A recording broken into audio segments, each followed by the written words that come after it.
Good evening, everyone. We'll call this meeting to order. Can we have a roll call, please? Mayor Dickey, Here. Vice Mayor Spellich, Councilmember McMahon, here. Councilmember Charno, here. Councilmember Magazine, here. Councilmember Friedel, present. Councilmember Grozbowski, here. Spellich doesn't want to make voted for any of this stuff. He only doesn't want the four-way stop, I mean, the light. Grady, I think I'll let you just take over. Okay, thanks, Mayor. So Mayor and Council, tonight, you'll recall we did a brief presentation at our council retreat on the capital improvement projects. Give you a little sneak peek back in February. Tonight, you'll see that there have been a couple projects added that were not originally there, and that was because of the feedback that we received from some council members of desirable projects that they'd like to see in the capital improvement program. Before we get started, I mean, this is really going to be primarily the Justin and Rachel's show, as those are the two departments that have capital improvement projects. But I would like to have our finance director, David Popp, come up and just kind of give you a brief overview of our capital improvement program and basically where the funding comes from, just so that it helps you kind of put things in perspective as we are starting to get into officially our budget season with tonight's meeting. So with that, I'm going to turn it over to Mr. Popp, who will just give you some pointers on that. All right. Good evening, Mayor, council members. Yeah, I'm just here to provide a little feedback. I'm sorry you don't get very much of me tonight. Your favorite bean counter, but he's not even here to appreciate it. So anyway, so just, yeah, a little background as far as the capital improvement program goes. Just a reminder, it is a dedicated fund. It has a year-end fund balance that rolls from year to year. Projects that are funded from the CIP fund typically exceed $50,000. And that's used for construction of new buildings and infrastructure or major improvements to existing assets. Fund balance is increased through a 50% TPT from construction that's collected.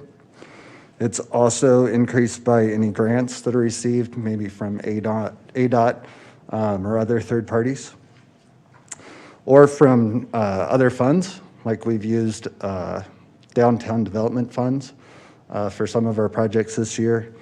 Also, you'll probably see tonight some that are funded by development fees, as well as interest income. So we do carry a larger balance in this fund from month to month. So we do get, now I don't know if it's considerable interest, but it's some interest on that money. Our expected year-end fund balance for this year is approximately 2.8 million. And then our expected transfer from the unassigned funds at the end of the year is going to be about 2.5. So that leaves about 5.3 available for next year's projects. And with that, I'll turn it over. Any questions for David before we proceed? Okay, thanks, David. So I'll go ahead and have our Public Works Director, Justin Weldy, come up, and he's going to go ahead and launch the presentation.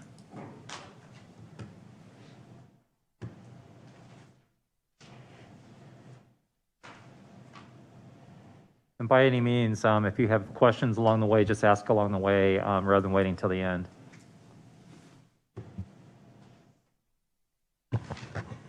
Thank you, Madam Mayor, council members.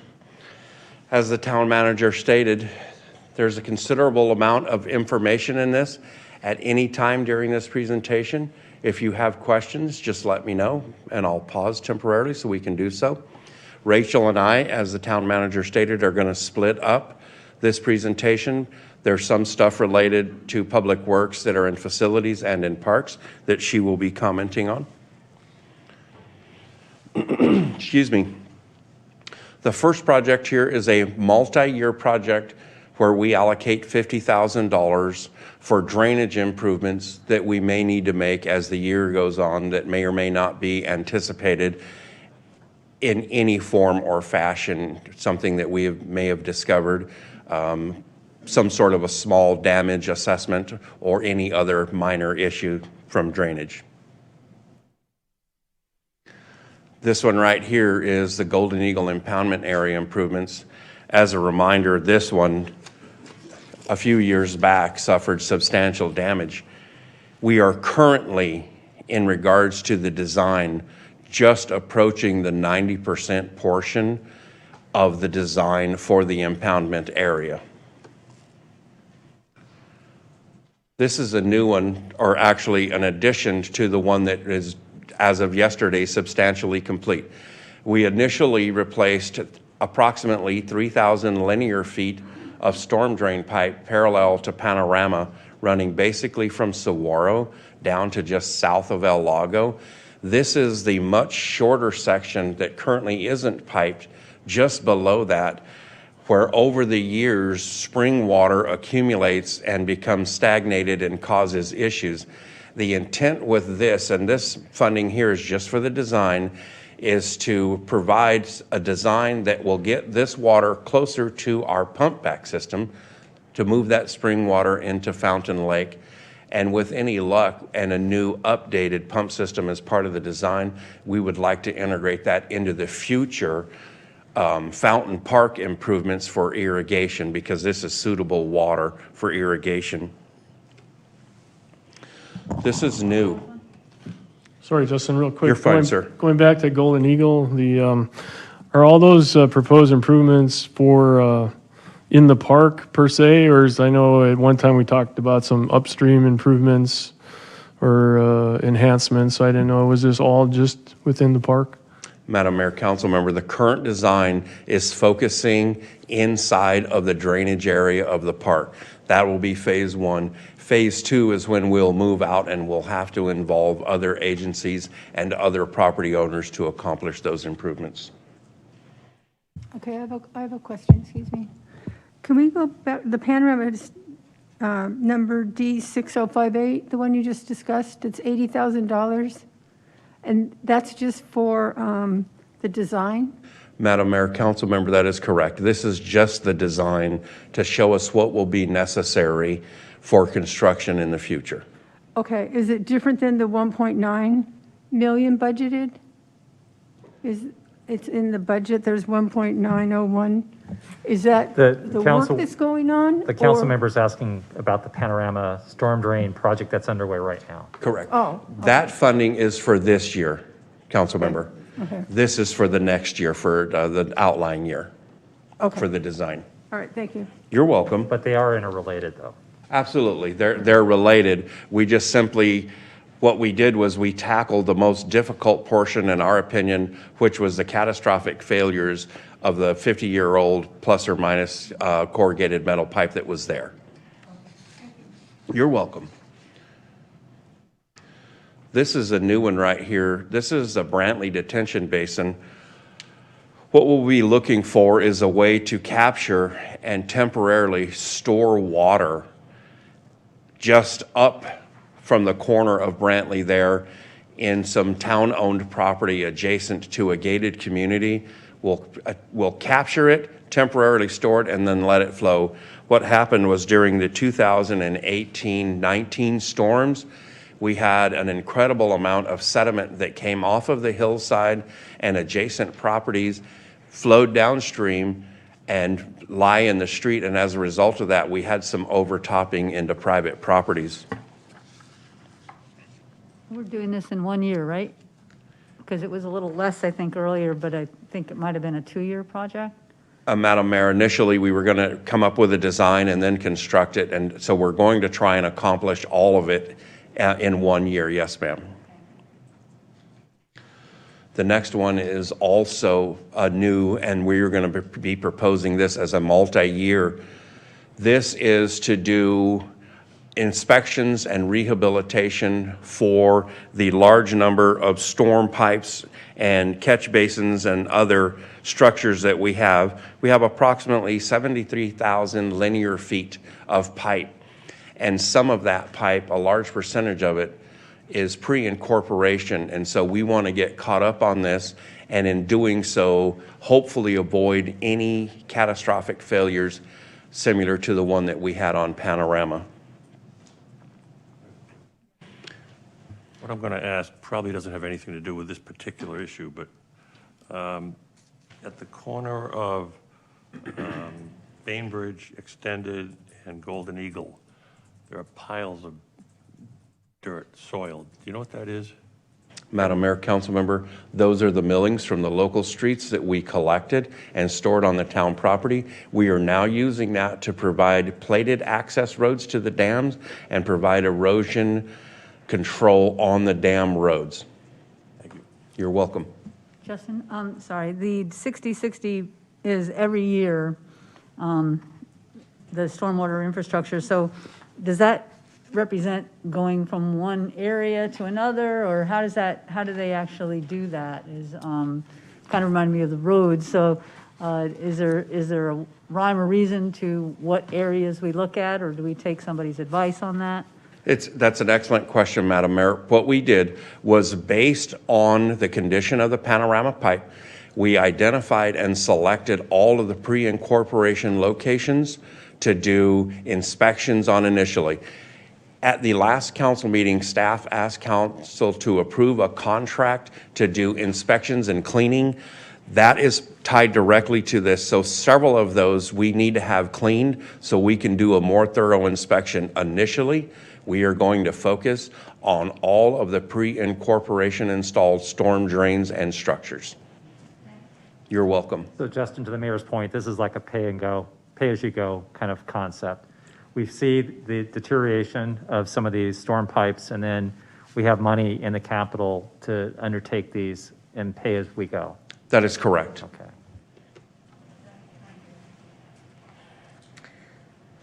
Next up is our community center improvements. You'll notice it's an F project, indicating a facility. So this is really a joint effort through Public Works as well as the community services to tackle the upgrades, including paint, flooring, and bathroom remodels. We kind of talked at length about this at the retreat. So this would be the first phase of a major renovation at the community center. Amen.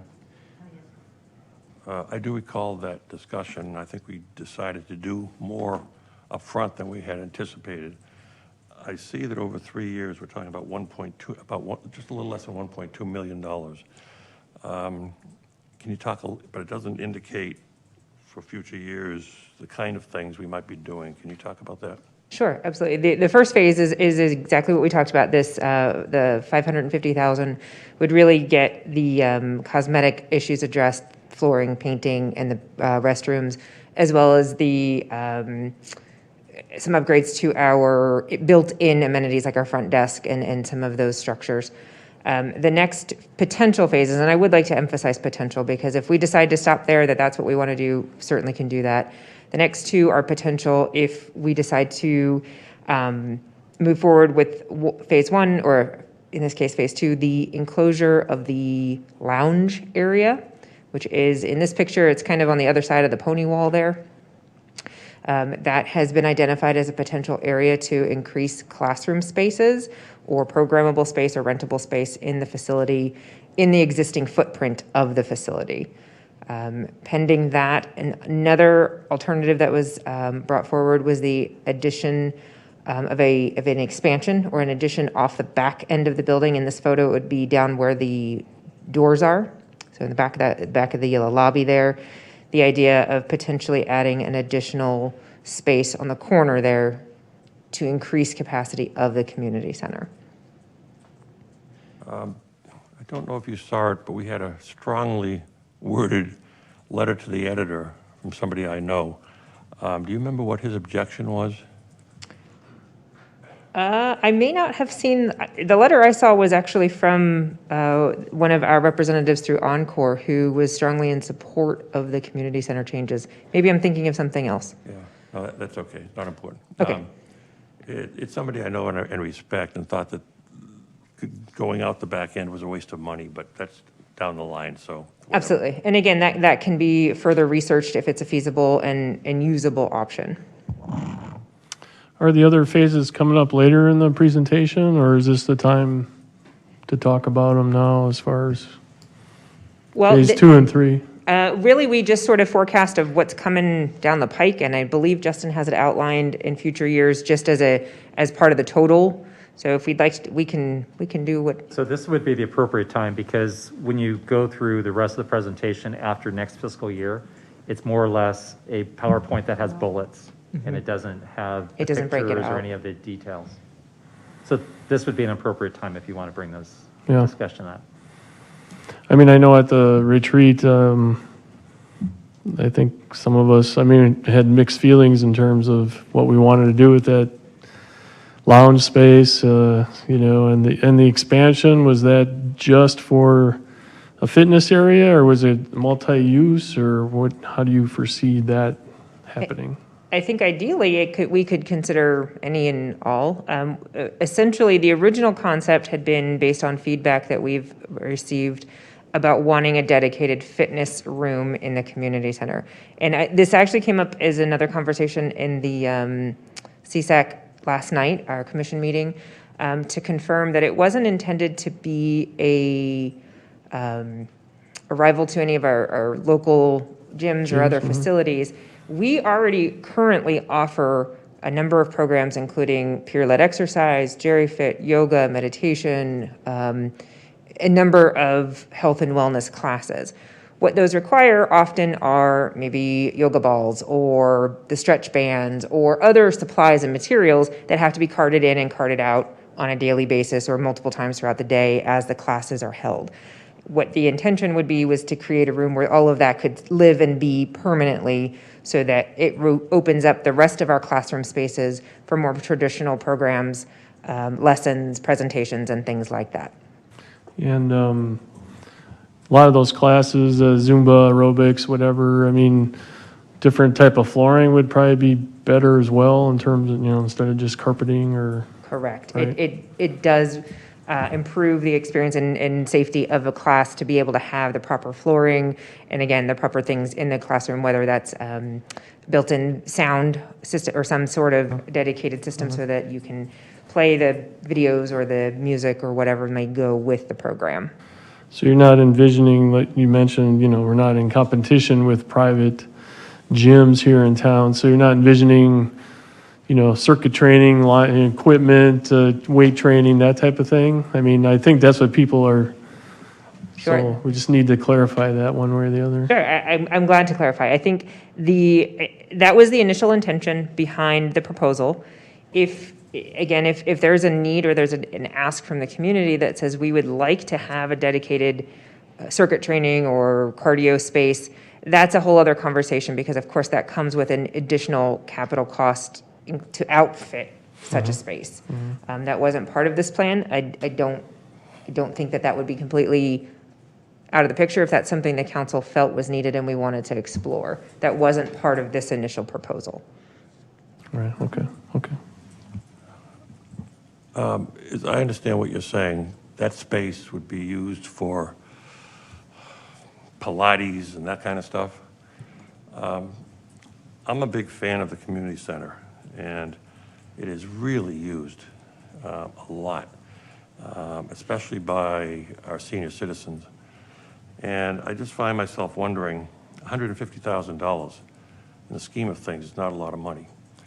We have over $2 million in the CIP, and maybe there's something else we could take out of this list and do that as part of the total project. I think it's something we really ought to consider.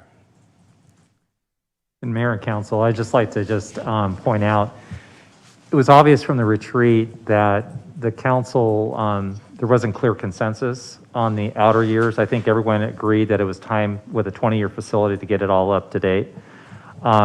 Both Rachel and I and her staff are going to do more work on trying to identify the needs of what the community is for the community center. And they have the staff that work at the community center have a pretty good pulse on the users and what the things that they see that we might have as deficiencies or space needs. But what you have before you in outer years for that project is going to get further refined. And so don't get too locked into that your approval of the 5-year CIP is guaranteeing that this is going to happen, because we do think that there's going to be some changes and some semblance is going to look different a year from now or 2 years from now in terms of the policy direction from you. I do think that we need to probably survey users a little bit more. We probably need to get CSAC a little bit more, the Community Services Advisory Commission, behind whatever might be something that's recommended. But I do think it's important that at least these were ideas that were brought up to stimulate the potential of what we can do, especially now that we're going through and doing a major renovation and basically returning the building back to a new state. Now's the time to do this. And so that's what we're trying to do. Again, it may not be quite ready for prime time, but again, it is in the outer years, and those numbers will further get refined, and you will definitely have input and feedback as to what you like to see and what you're hearing from your constituents. One more comment. I understand, and I'm not suggesting that we should necessarily do this, but to say that we don't want to be in competition with gyms, exercise, and so on, one, we have a lot of people who can't afford it, and two, I suspect the senior citizens in particular could take advantage of something like this. And so I'm pushing back a little bit to say, maybe we shouldn't worry as much about competition, creating competition. Oh, yes, go ahead. So the classes that you're teaching now, are they in carpeted rooms or are they in tile? Both. They depending on what class it is and how crowded things are at the community center, they are hosted generally in what's known as our Hopi Pima room, which is our only tiled, kind of linoleum floored space. We also use what is now the refined O'Flynn Center, which is where we have moved out from some staff and storage area and created a new classroom. It's about 1,000 square feet, so it's large enough for us to host those types of programs in there. So is our goal here to attract, who's our biggest consumer of this community center? Seniors? At this point, yes. I think ideally we would like to move in the direction of offering additional programs potentially in the evenings so that perhaps working adults can have the opportunity to take a yoga class or take something that wouldn't necessarily be offered currently, so that we can expand our offerings to more of our community.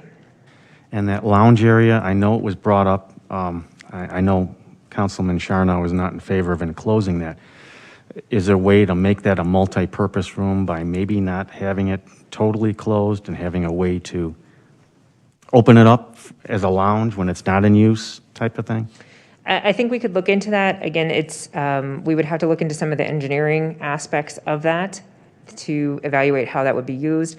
The other thing we would need to consider what the purpose of the space would be. One consideration was to turn it into more of a youth or teen space where there's dedicated gaming, i.e. foosball tables, ping pong, things like that remain in the space at all times so that it can be a drop-in space. I often say that tends to lend itself towards youth, but I would trust that our seniors would probably use it too. It would probably be a game room throughout the day.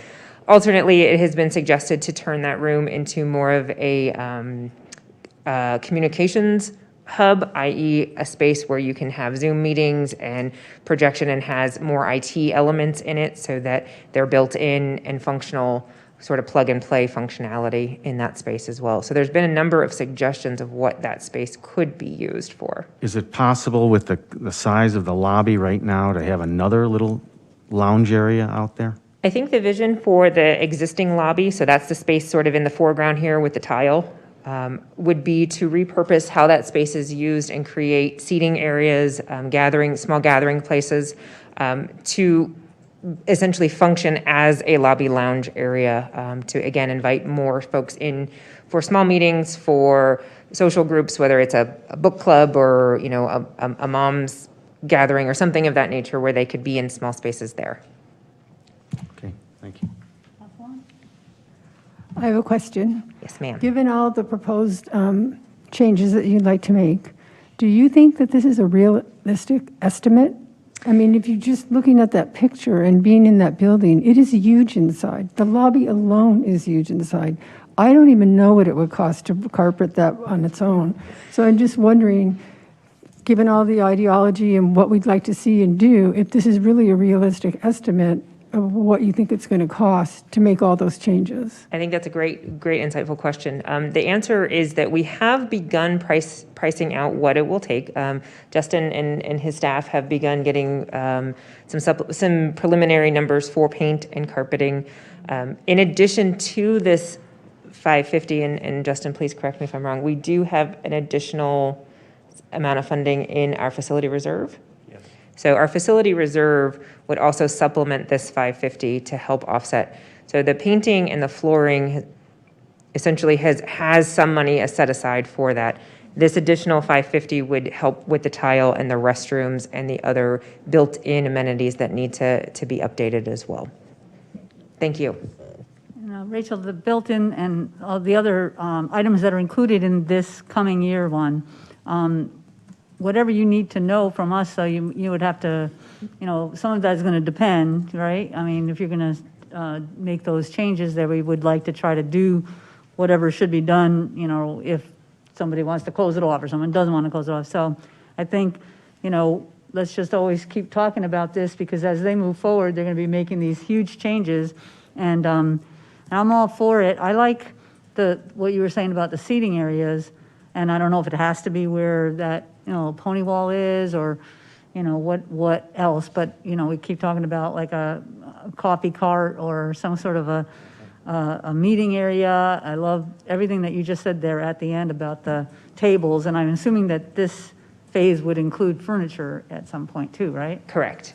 So, I think, I think a lot of us are excited about doing something here, and as long as it's going to affect some of the big spending items, let's bring it back as much as you need to. I think Councilman? the best way to maybe think about it is this first phase is really the cosmetics. It's the floors, the paint, the furniture, all of the things that are sort of tangible and movable. The next two phases are more structural, and whether those are warranted and what we would like to do with those. It's a lot of changes, and it's asking a lot all at once. I think ideally this was more of a vision to say this is where we could go over the next 3 to 5 years, if the council feels like that vision is on target. So if we'd like to do the initial changes and then see how the structural may factor in, that we can certainly do that.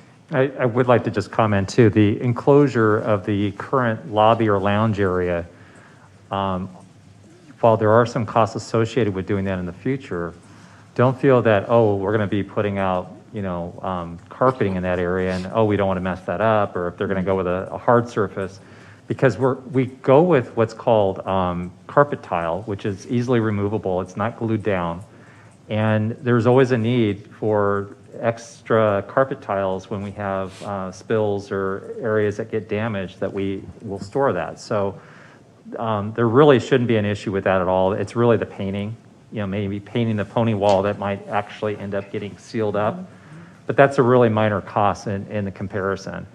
I would anticipate the major costs with what Rachel's proposed will be some of the technology costs, and a lot of that is not going to be so bad probably, because a lot of it can be dropped through the drop ceiling or the suspended ceiling, and the cabling and wiring and things of that nature. The part that it's not really sure about is the addition and how much that's really going to cost, because my experience with additions is that they tend to cost much more than what is here before you. But again, we were going to get some additional help to help us identify what those true costs would be before we would actually put that in the capital budget. We just needed to have a placeholder, so that's why it's there. I don't know who I could direct this comment to, but I'll say it, and then maybe you might have a response. But have we made, we've got $5.8 million worth of stuff that we're looking at doing. Have we left no stone unturned as far as grants and help from agencies and the like to help us get some of this stuff accomplished? Whether it's a grant for helping seniors with health and fitness, or bringing youth in, or whatever it is. And if we haven't, do we need help in that area so that we can get every dollar that we can? And I'll leave that up to you to comment on. I think that's a very insightful question in that we, as a staff, work very hard to find grant opportunities. I'll speak on your behalf as well, Justin, that I know we try to leverage every dollar, to your point. My experience is often that if we have a project that we're doing and it's sort of a green lighted project, we're able to then say, hey, we're doing this, could you help us with it? And we are able to make some asks in that respect. If the project is contingent on the grant funding, sometimes that can be a hindrance. So that being said, if, let's say we decide to move forward with a fitness space dedicated for seniors so that we have handrails and chairs and all of the practical amenities that might be needed for a senior Silver Sneakers type program, then I can probably say, let's look into see if there is somewhere that can supplement, some funding for that. We have begun to look at it, but I would say cosmetically speaking, there's not a lot. It's more if we're able to add on or enhance our existing offerings. Because I had heard that the Silver Sneakers people at one point had lost their place to do their routines. If we get grants like that, I think it's important that we share that with the public so they know that we're good stewards of the money and that we're looking for additional resources to help us accomplish these goals. So I think that's something, if we do end up getting grants and help, that we need to make sure we let people know about so that they know that we're leaving no stone unturned to help us get these projects accomplished. Agreed. Councilmember, that's a really good point. And as Rachel's pointed out, we actually do a lot of grant writing. Golden Eagle Park, we had tennis courts that came through that were actually grant funded. We've been able to be successful with our playground equipment and getting some of that, like over at the Four Peaks Park. I know we've applied in the past unsuccessfully for trying to get lighting. We just, I think what Rachel has said is really true. We'd like to rely on the grants and have the grant funding try to be the primary funding source for some of these projects. What happens in the end is they tend to be what helps bring the amenities to some of these projects. I will tell you though, on the street side, we're very lucky. And through the Maricopa Association of Governments, we've been able to get a lot of federal grant money flowing through to us. We were able to get the Fountain Hills Boulevard shoulder widening through grant money. We're also getting Prop $400 that will help fund the Shea Boulevard widening. And then we had like a $2 million sidewalk infill that we're going to be doing in 2 years. It's funny how the grant flows, but we were notified last year that it'll be in about 2 years. But so we really go after whenever, to your point, whenever possible, because we just don't have enough money to provide for our town's needs. So a good point that you bring up. Picking up on the financial aspect of it, we're going to have a lot of folks saying, where did you get all that money? You're spending all this money. What are you spending it on? Community center and all this stuff. It's critical that we get the word out as much as possible as to where this money's coming from. Absolutely. Bo is sitting here. We have a gentleman from the Times who's here. I just think we have to spell it out for the citizens. And I just got a copy of is it Inside or whatever it is? Insider. We got to put that in there. Put a list of what we're doing, why we're doing it, where the money's coming from, as much as we can communicate that to the citizens. The other thing I want to mention was that it has to do with cosmetics with the community center. When I walk into the community center, what I see is a very boring institution. I would hope that we would consider jazzing it up with some colorful walls or something. One room can be a different color from the other. You can have one wall in a room and so on. I'm not an interior decorator, but maybe we could hire an interior decorator who could give us some advice on how to do that. I think we have to create more of a sense of excitement. Councilman, I think that's a wonderful insight as well. We are lucky enough to have someone on staff who actually has a degree in that field. So hopefully we'll be leveraging some of her insight and expertise as well. Councilmember, you could do a lot with pillows, you know? You could do a lot with pillows. We're thinking pillows is the way to go, to accessorize. Bean bags.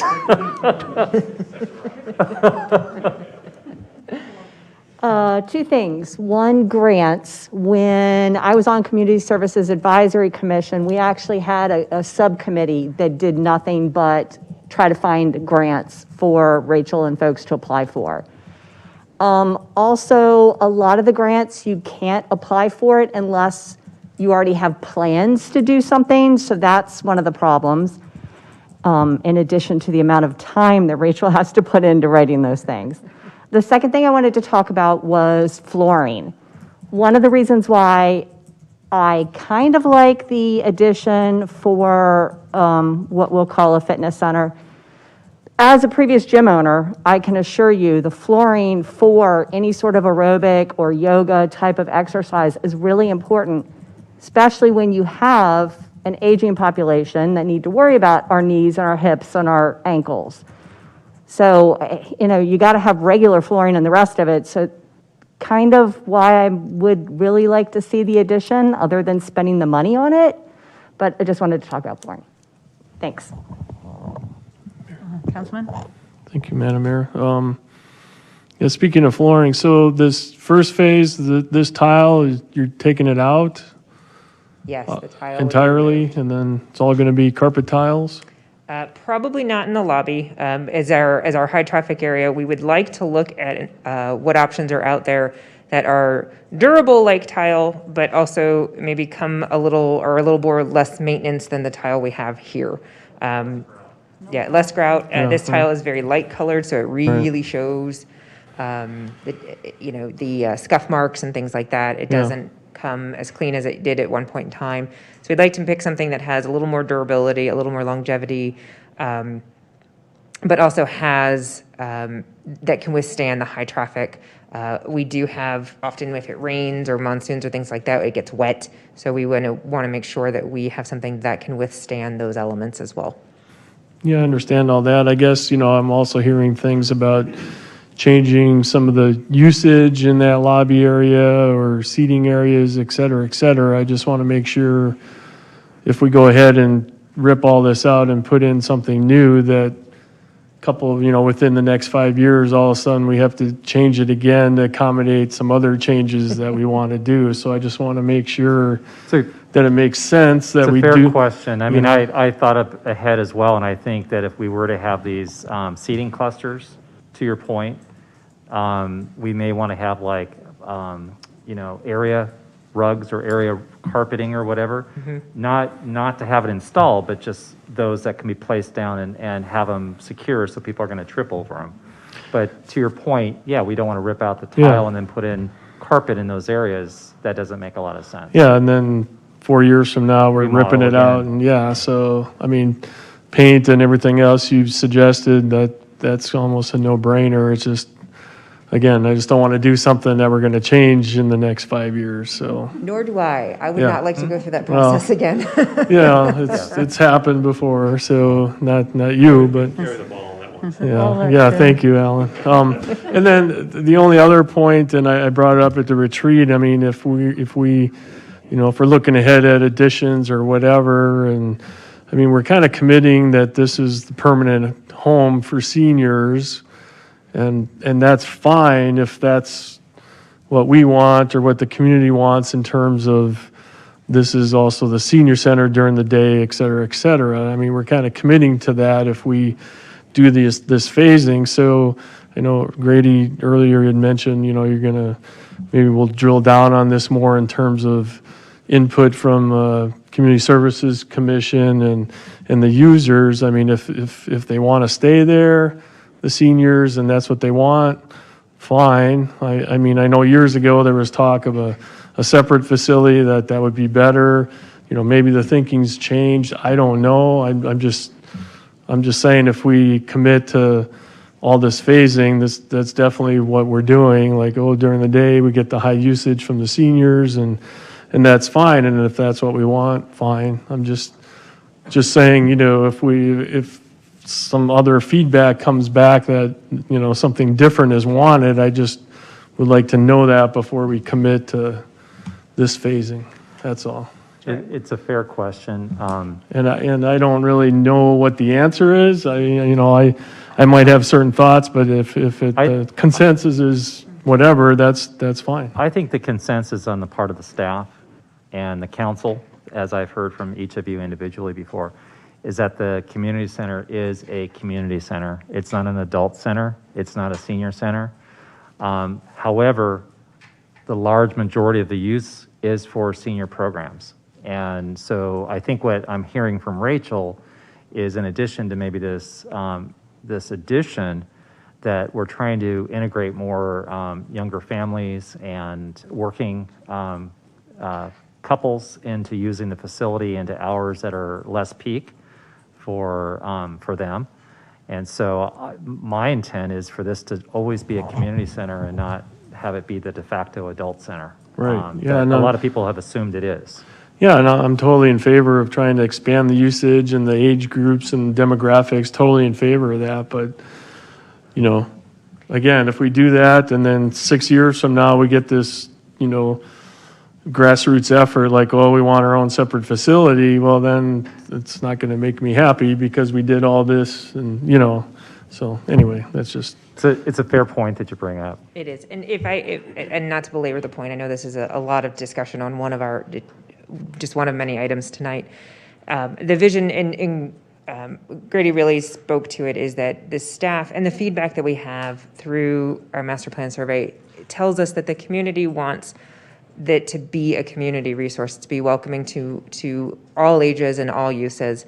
That's no short order. And so we're cognizant that a large percentage of our users during the daytime hours are our seniors, and we love them, and they really are part of our community. So we want to make sure that we're serving them, but that with that in mind, the addition, the enclosure, the updating is really intended to be more welcoming and hopefully drawing more of a wider demographic, so that if our if our high schoolers want to come in and do some studying, they have a place to plug in their laptop or charge their phones. So making sure that our amenities are updated and available for small things like that. Being able to have a study group in one of our clusters or in our group pods out here, being able to accommodate something like that. If we are to create a gaming area, something, again, having a teen night or a family night where we can bring folks into the facility on a more regular basis, offering programs into the evening, again, that's made more for working adults or folks that are only available in evening hours. Our seniors obviously really love our daytime activities. We would like to begin to offer some evening activities to help round out our full community use. So that's really the hope and the vision there. So I appreciate your thoughts there on how to maybe do that. Do you have any idea what percentage of usage in that community center for your programs are residents, seniors from the town? I don't know off the top of my head, but I would wager very high in terms of usership on a day-to-day basis. We do have obviously one-off events and programs where we have our our Christmas tree display and our trains and things like that. That draws youth and families. We have our teen takeover night where we have a lot of youth in there. We have a couple hundred kids in there, kind of, as I say, swinging from the chandelier I have never sometimes. seen so many kids in this town until community center takeover night, and then you're like, where did these people come from? So we do have these sort of one-off activities. We would like to begin not just doing them one-off, but having consistent hours or a consistent Friday night event or program where, again, it can be a youth drop-in or something of that nature. I have to tell you, many of you have lived in other communities. We have a beautiful community center that is nothing in any other city matches what we have here. This is, and particularly for a town our size, this is just particularly special. It looks like when you go into the ballrooms, yes, the paint is purple, and that was probably really in when this was built 20 years ago. But I will tell you, but it's got great bones to it. It's got really nice soffits, and all the materials that were used were really top at the time that it was built. And so it's held up despite all that pretty well. And so the things we're talking about while we're talking cosmetic, we're very fortunate that this building, that the community invested in this, and this is a very major point of pride for our residents. And so you know, a lot of people have their family gatherings there. They have wedding receptions there. It does have other younger people using it, and our own families in town, you know, older, younger. It's just this point of pride that everyone's very proud of, and it's going to be great once this gets done. It's going to look like a brand new building. The exterior painting was the impetus for this, and it just totally changed it. And then once we get this interior done, and I think we need to bring on Alan to be a co-consultant on this so we can get it some pizzazz in the building. Well, if you want to hang a lot of my photography around it Okay. and put it in the budget, I could help you. But the bottom line is I think this is going to be really exciting. And then I do think there's more discussion. I don't think that tonight we're going to have this all settled as to what to do in the outer years. But I do think maybe once it gets remodeled, it's going to spark your thinking about really what the potential is and really what we can do for this building. Yes. No, I was just going to say, I know I've seen Alan dress, so I don't know if I want him consulting on the, no, but I mean, I just think, I used to consider him a friend. you know, and I know you said you didn't like, you know, you think it's boring, and I kind of disagree. I mean, even this picture alone, I mean, yeah, you might debate some of the colors, but I think, you know, the art piece up there on the wall, I just don't think it's boring, but that's just my opinion. Well, as someone who was on the original President's Club where school board and all the organizations got together, and having this place was a dream, and so I like it too, but I'm happy that we're changing it. This is very good. We really appreciate it. Well, we really appreciate the feedback, and we will definitely take it to heart what we've heard tonight, and we'll further refine the outer years. With that, I think we'll go ahead and move on. Actually, Rachel, I think, Do I have the next one too? is the community garden driveway yours or Justin's? Okay. This one right here has created some challenges since that part of the parking lot was built. What we have here is numerous conflicts, primarily between pedestrians and cars. The line of sight is less than favorable there for automobiles, and also for pedestrians coming up off of El Lago or leaving the library or community center area. The intent is to relocate this to a more central, forward location that also allows for ingress and egress of larger vehicles. And in my opinion, this one right here is somewhat overdue, but with limited funding over the past years, we certainly understand that. Justin? Sir. I know it's 20 years ago, you know, the garden has since been put in, you know, subsequent to that, but I know originally, you know, community theater or something was proposed on that corner. I mean, what was the thinking with this driveway at the time? Do we know? Or, I mean, it's a lot of money, but I understand, I'm in favor of it. It just seems like it's too bad we have to go in and. Yeah, I've seen the renderings that the architects did that designed this campus, and it was like almost like a porte cochere that you drive up and get like a drop-off zone for the front entrance of a performing arts theater. And so it made sense if that was going to happen. I've also heard people say that they thought it was back of house. So it would be like where, you know, you could pull up a truck and drop off things like sets, but the renderings I saw, it didn't make sense with what I've seen. It's unfortunate. You know, this is one of those situations that once you build a campus like this, that there's a need. You know, we will be hopefully getting the Discovery Center there, and I think this will also help with that. But the primary driver right now is we're trying to improve the pedestrian safety. And if you've ever driven in there, it's pretty common to see like almost hit somebody that might be walking to try to get to the sidewalk because of the curve and linear driveway going into the parking lot. So this will, I think, really help straighten that off and hopefully minimize the possibility for injury or accident. This next one right here is the shared driveway on the town's property, but constructed by the Park Place Improvements. This is a badly needed entrance that will allow for public parking for the businesses and special events. Currently, obviously, we're limited to parking downtown. And for the people that are not familiar or do not understand the process, they have no idea that this ample parking right here is available. And what this will do is provide access from either direction, coming in or out of the Avenue of the Fountains, and certainly provide much needed parking for the downtown and special events. This is a multi-year project. It should be noted that in the past year, we have discovered that we did not have adequate funding to do all of the locations. We had to kind of stop. When I say stop, we stopped in the parks briefly when we realized we had some unfavorable conditions in the community center, and so we made substantial improvements to the community center and the camera and the head-end gear there. And then we realized that for the outlying years, for the next couple of years this is going, we're going to need additional funding. And some of that is based on activities that have happened as a result of vandalism and other activities in the parks.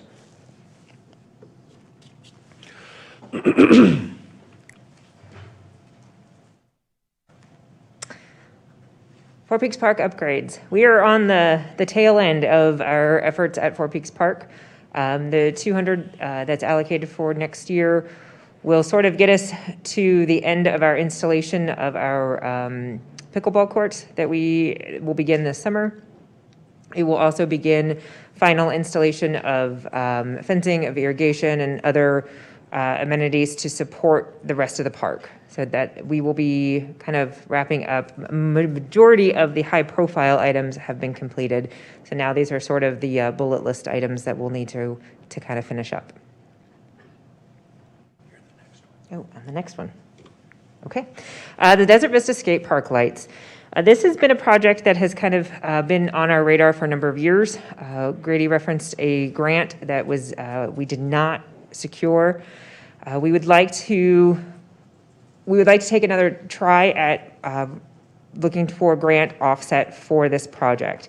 This project is roughly a $75,000 total. Ideally, we would try to secure $40,000 in offset, so really only expending $35,000. The question would be if we aren't able to secure the grant, if the project would move forward regardless. At this point, the skate park, if you're not familiar with it, it's a very popular amenity. However, it is not lighted, which means that we can't use it into the evening hours in the summer. Daytime hours are a little too hot. And then in the winter months, obviously the sun sets very early. So again, that limits usability. So this is something we would like to add. This has been on the radar, like I said. It's actually been part of the plan for the park from the original foundation of the park. And I believe that funding was limited, so they intended to phase this in over time. So we'd like to consider that.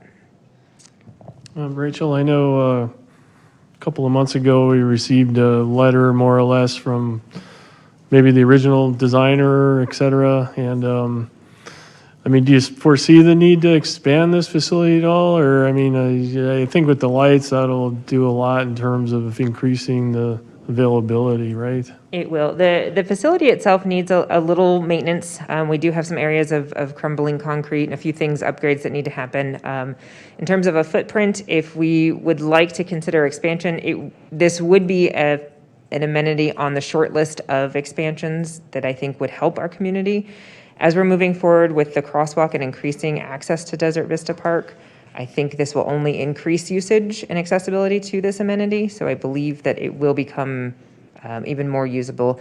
So an expansion is something that is certainly feasible, I would say. It's not something that's in this year's CIP. I think it should be considered as a part of an overall park project once we complete Four Peaks. That's the idea, and again, I know I keep referencing our master plan that's coming up and that you'll be hearing about in another couple of weeks. But one of the suggestions is that we develop more of an adventure park concept for this park, i.e. I call it the big kids park, where you have a skate park, you might have ramps and other things like a BMX type pump track or things like that, a little more fitness equipment, maybe a obstacle course style, something of that nature to, again, sort of offset some of our needs in our community that aren't being met yet.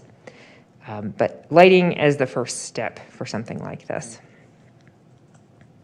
If you're interested in the grant, we do believe that our chances are improved now that we do have community access via the crosswalk. Originally, the grant was denied because it wasn't servicing enough of our local youth. We do believe that that may give us a better chances in the future. So this is the Maricopa County Tourism and Sports Authority? Correct. Which that's the car rental tax that supports these types of grants. Correct, and it's specific to youth sports, and we have been able to secure funding in the past. Most recently, the basketball court that went in at Four Peaks Park was 50% funded through that. We believe this would be another attractive project for them, pending better accessibility for the youth. This kind of goes back to just talking about grants in general, and I think the staff and everyone has become so sophisticated on what is needed when we go for a grant. So basically, you know, something like the crosswalk, which seems like a standalone, it's all part of a reason to get that we can use when we go for these grants, like the parks master plan. So you're like, well, you know, the more you can show, the more that they see the commitment, and then they, you know, more likely to get it. So I appreciate that staff has really been doing that a lot in our commissions. Thank you. Any other questions on this one? If not, we'll move on to the splash pad renovation. The splash pad is, I believe it's going into its 13th season, kicking off next month. The splash pad operates from April through the end of September. It has begun to show its age, its wear and tear. There are a number of items that no longer function. There are a number of leaking things below or subgrade. As you can kind of see in the photo, it is sort of a concrete surface. So in order to access any of those or replace any of the amenities, we would need to remove the concrete and do some extensive excavating there. We're at a point where a full replacement is necessary. You'll see here we do have a request through both the CIP as well as development fees. We'd like to consider the expansion of the footprint of the splash pad. If we are able to do that expansion, the development fees can offset that cost. She just anticipated my question, which was, I thought we had discussed extending the footprint of that. Yes. Where would it be? Where would the... I expect that it would move towards Plaza Fountainside. So if you're standing in the parking lot looking at our splash pad, it would move more towards the left, mostly because we have an existing ramada and we have a number of topography challenges on the other sides. We would need to work with the vendor to figure out how to best do that and what that would entail. So it will take us a little research to make sure that we can do that and that we have a system that supports that. Would you have to excavate some of the hill to do that? Most likely. Yeah. Okay. The really cool part about this is that development fees, while it's only $110,000, it actually will help bring our unit costs down on our side of the ledger, what we pay. So, you know, the development fees will go towards the total, but the unit costs will bring our unit costs down by that amount. So I think that's all really good. So with this renovation, future issues, we won't have to tear up the concrete to fix whatever might go wrong? Ideally, yes. So the new way of doing splash pads, interestingly, our splash pad here in Fountain Hills was one of the first in the state, which is exciting. And however, it uses some older technology and formatting. Now, the way splash pads are developed is so that a lot of the amenities are accessible above grade, so that if you do have a leaking feature, let's say your squirt guns are leaking, you can unscrew them and cap them and still allow the rest of the splash pad to operate. You can also replace them. So if something's wrong with the amenity, we can take it out and put on a different squirt gun, and voila, we still have all full functioning. It also allows us to potentially add a few pieces into rotation. so that it keeps it fresh, it keeps it new. You can move pieces around so that the layout can change potentially. It offers a lot of flexibility, which is really neat. The staff has also done, was it 2 summers ago, we upgraded the filtration system to a UV system. We did. So that would have been a significant cost on top of what you see in front of you. So we kind of did a little pay-as-you-go to help overall reduce the cost. And I think that's great because now we don't have to really use the chemical treatment like we were using before. We're using the state-of-the-art ultraviolet treatment, which is really preferred in these kinds of settings. Rachel, does the 860,000 anticipate enlarging the footprint and adding equipment? Yes. It does. Yes, it does. Our expectation is that the 860 would be all-encompassing, including excavation, removal, and reinstallation. A lot of it will depend once we actually get below grade to see if our existing water lines can support the bigger footprint, if we need to add supplemental water lines, if we need to make I believe it's a 3/4 inch in there now. If we need to move to a full inch or an inch and a half, we'll need to look at some of those components. And I can't answer all of those questions until we get rolling, but we've worked with a number of vendors to get a very real price point on this. So yes. That's great. The best part is we're using the water from the lake. So that's really, they're going to get like a saltwater experience like if they were on the beach. So. Oh my. The next one's yours? Okay, this one's yours too. Okay, moving on. Moving on. This would be with the help of Justin and his crew to repave the playground parking lot. So this is at Four Peaks Park. This is sort of behind the existing school building. So you can kind of see the corner of the school building there. And then behind it is the new playground area. So this would be a paving project through Justin and his house, correct? Yes. All right. Any questions? All right. Saguaro Park South. This is a parcel that is currently owned by SRP. It is adjacent to their facility that is walled in just off of Saguaro. And I think that's Technology down that way.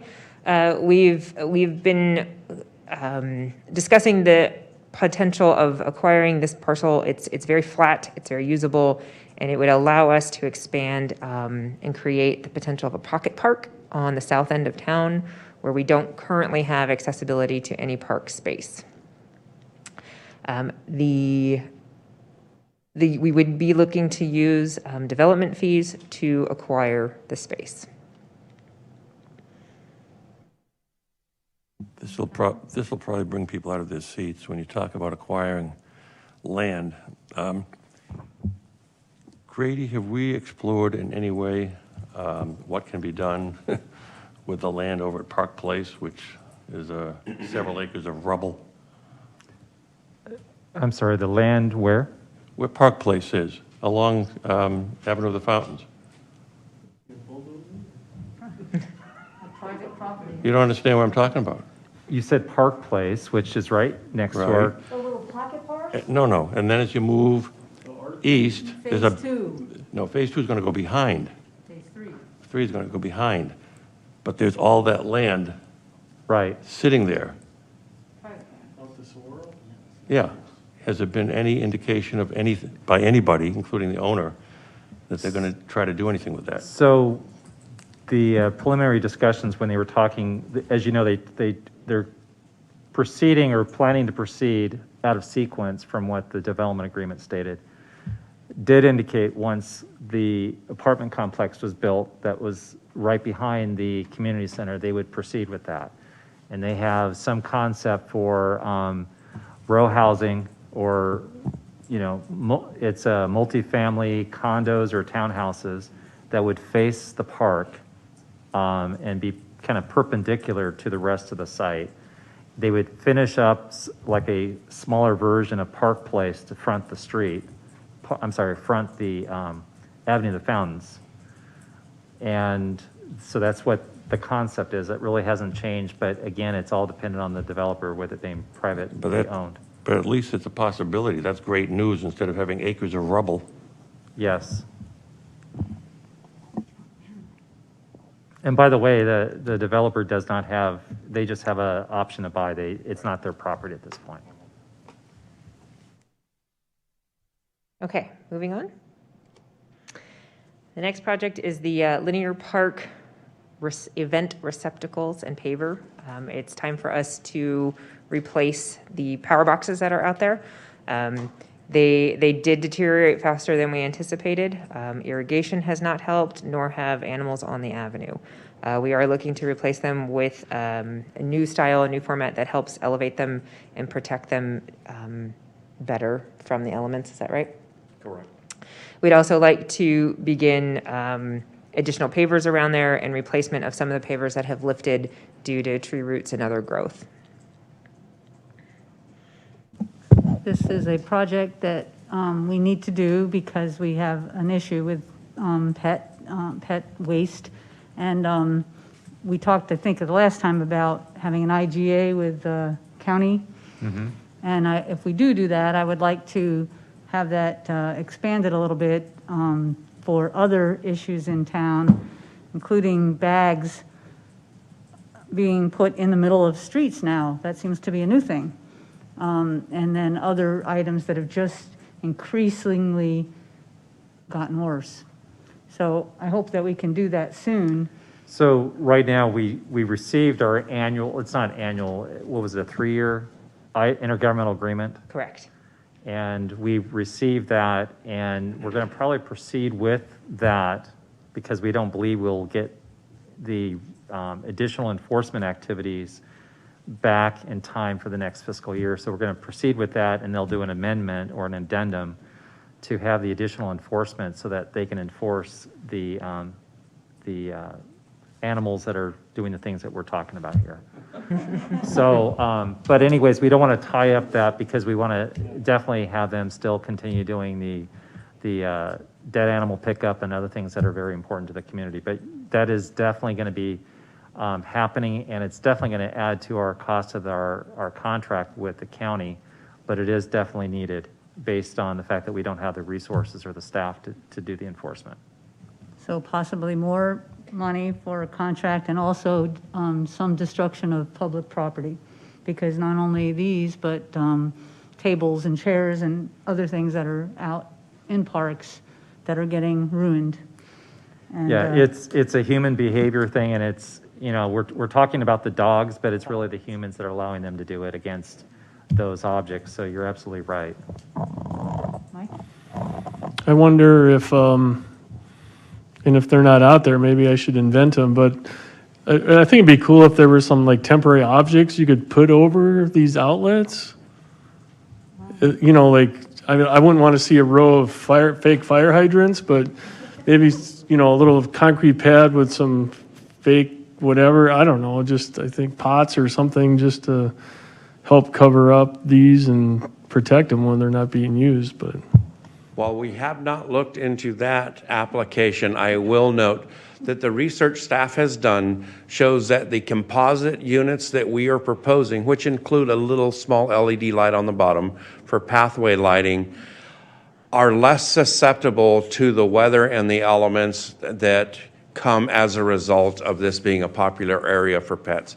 And I'd like to take this opportunity to also note, to reduce the cost on this, in the past, over the last, let's just go with 14 years, every paving job that has happened, including at this linear park, the matching pavers that were ordered for that and surplus, and any that have been removed since then for curb opening ramps at the Verdes and stuff, staff has stored off-site at one of our pieces of property, so we have matching pavers that will go right here at this location to help reduce our cost.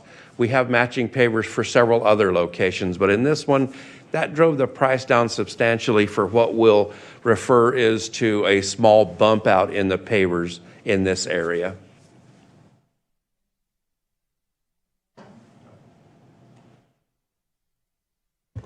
All right. Moving on. This is probably my favorite picture of the night. The Fountain Park playground replacement. We have begun replacing a portion of the playground. You'll probably recall a few weeks ago I was here for emergency funding to replace our tot side, our 2 to 5 year old side. It's time to begin looking at the big kid side, if you will, which is much larger and much more heavily used. I'll say our big kids are bigger. They do more damage. They climb harder. They play harder. And as a result, our park, our playground specifically, is wearing out. That being said, we would like to consider Fountain Park as our namesake and as our sort of primary park. It does get the most use. So we would like to begin implementing a new playground in the space that is what we'll call a destination playground. Each of our parks has a different element and has a different feel in their playgrounds. When you go to Golden Eagle Park, you have the dome. It's a really cool piece that you can't get in any other park. When you go to Four Peaks, you get the zip line. It's a really cool piece that you can't find in any other park. We would like to make a signature item here at Fountain Park as well, which would be a climbing tower. The climbing tower, we have been working with one of our vendors who, it's a new piece that's just been implemented. There's only one other one in I guess, North America. It's in Canada. There is not one in the United States yet. We would like to be the first to have the climbing tower. I do have some preliminary numbers that would allow us to both remove what's existing, replace it, install it, and upgrade the safety features, meaning the wood chips and the soft surface ADA accessible ramp elements. It won't look like this, but I do think this picture is funny.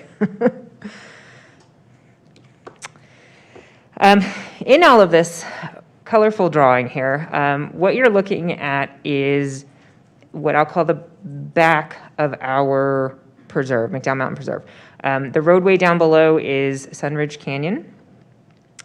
And what has been proposed through our MMPC and through the help of a lot of feedback from our community is that our folks would like more trails and more access. So what you're looking at here, and bear with me, I know it's a little scribbly, is the yellow line indicates open space, preserved open space. The green line represents the boundaries of our McDowell Mountain Preservation. So that's the backside of it. The sort of pink line that comes through and the subsequent yellow line is representative of the Ridgeline Trail, to give you kind of an idea of where we are. What has been proposed is a new trail access point represented in the orange or white lines. Those are two different access ways up into the preserve to create a loop hiking trail that would be accessed from this side, I guess this side of the mountain, if you will. Adero and the traditional trailhead are up and over on the other side. So this would be more of a community access point. It's not designed to be a trailhead as we know it, with parking and restrooms and things like that. It is simply a new access point into the preserve to allow our community additional hiking options. It has been evaluated by both the MMPC and our Sonoran Conservancy. Many of you know Bill Craig, who has spearheaded a lot, if not all of our trail systems that I'm aware of. He is the head of our trail builders. They have evaluated this, and this is their recommendation on how to develop a new trail within our existing property. They have already traversed it. They have already looked at the layout. They are willing to do a majority of the work. Volunteers have always supported our trail systems, and they do a fantastic job. They are willing to do a majority of this. The $85,000 would really help us to essentially traverse the first maybe quarter mile. It's quite steep. We would need some help excavating that. We would need some equipment and some other professional help to do that. And then they would be willing to take on the rest of that beginning next fall. Rachel, do you want to just kind of talk about across the street from there and the interactivity or the interaction between the proposed park that's Yes, just across the street? Thank you. Down at the sort of lower edge, you sort of see the orange and blue swirls there, if you will. I don't know what else to call them. They are, thank you, Justin, down here.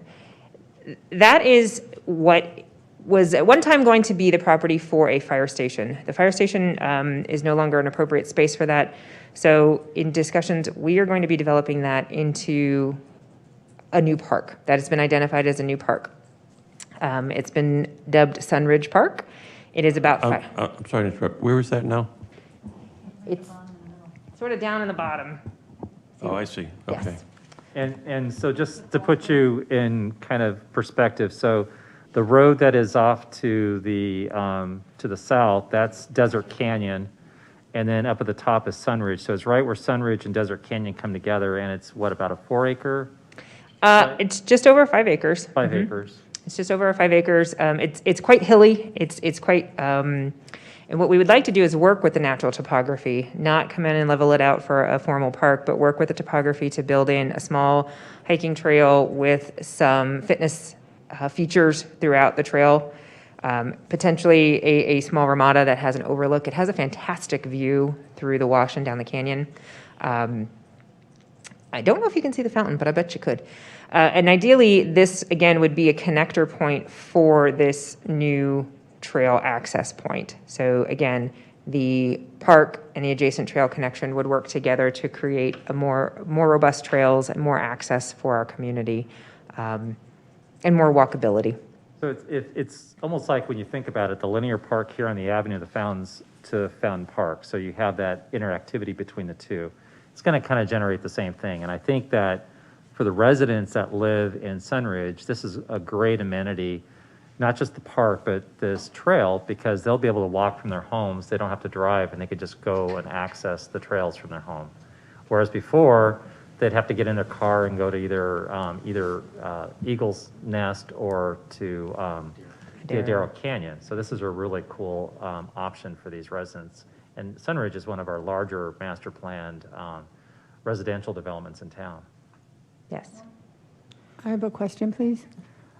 You said you're talking about the trailheads and you're talking about a park. Is there parking? Is there sufficient parking? Are you going to add parking? You know, because that's going to be a pretty congested area.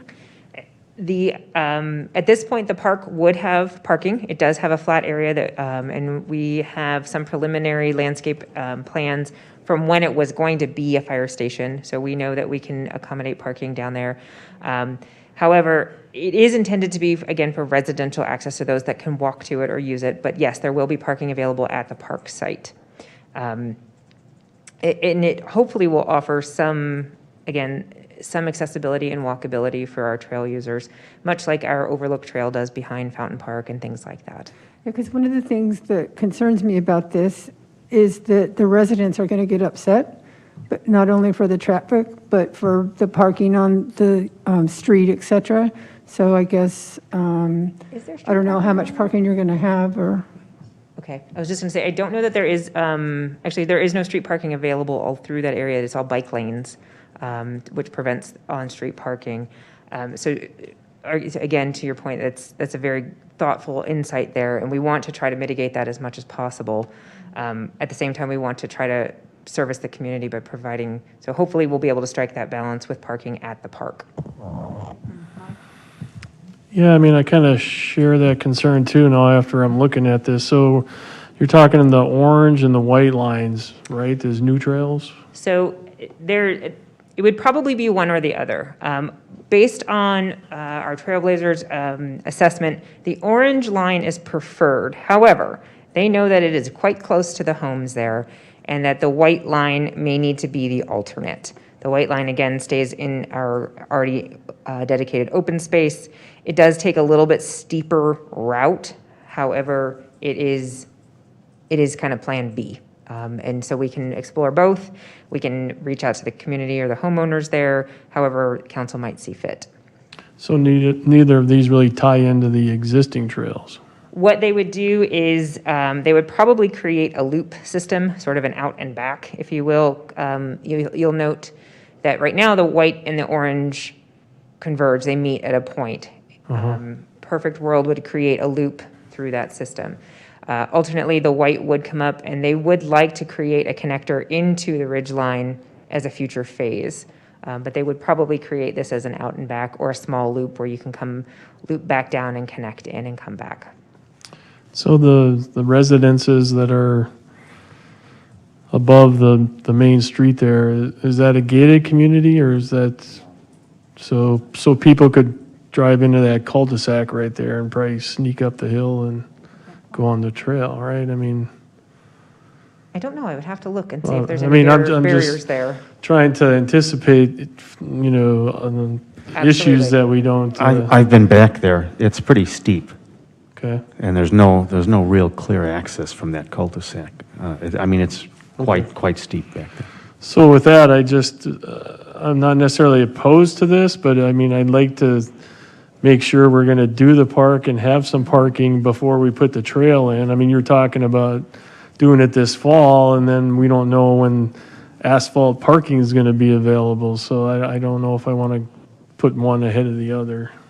I agree with that a lot, that we can't, if they can't park, then basically nobody can go there if they're not within walking distance pretty much. And without the park there, where are they gonna, where are the cars gonna park? So I really agree with that. I think this is really great feedback that we're getting from the council. I've lived in other areas of the valley, and it's pretty common to have these neighborhood connectors to the trails, particularly when you're in the area around the Tapatio in Phoenix. They've got a lot of these neighborhoods that have these dead-end streets that have these connection points. But to the council's point that we're hearing, we don't want to create an issue for the neighbors. And so I think what we'll do is we'll take this into consideration, and maybe what we'll want to do is let's kind of rework this before we bring this to council for consideration during the budget adoption. Because maybe what we'll need to do is maybe we'll jump ahead, and maybe we'll try to put in parking before we do the park. And we kind of time that together with this trail connector. That may be a very reasonable option, yes. Right. We can certainly do that. Any other questions? All right. Desert Vista turf improvements. This was actually at the request, I believe, of our vice mayor, who mentioned that he would like to see Desert Vista turf improved. You'll note that there's two options on here. Without getting any longer than I've been tonight, Desert Vista has an invasive weed. It's called khaki weed.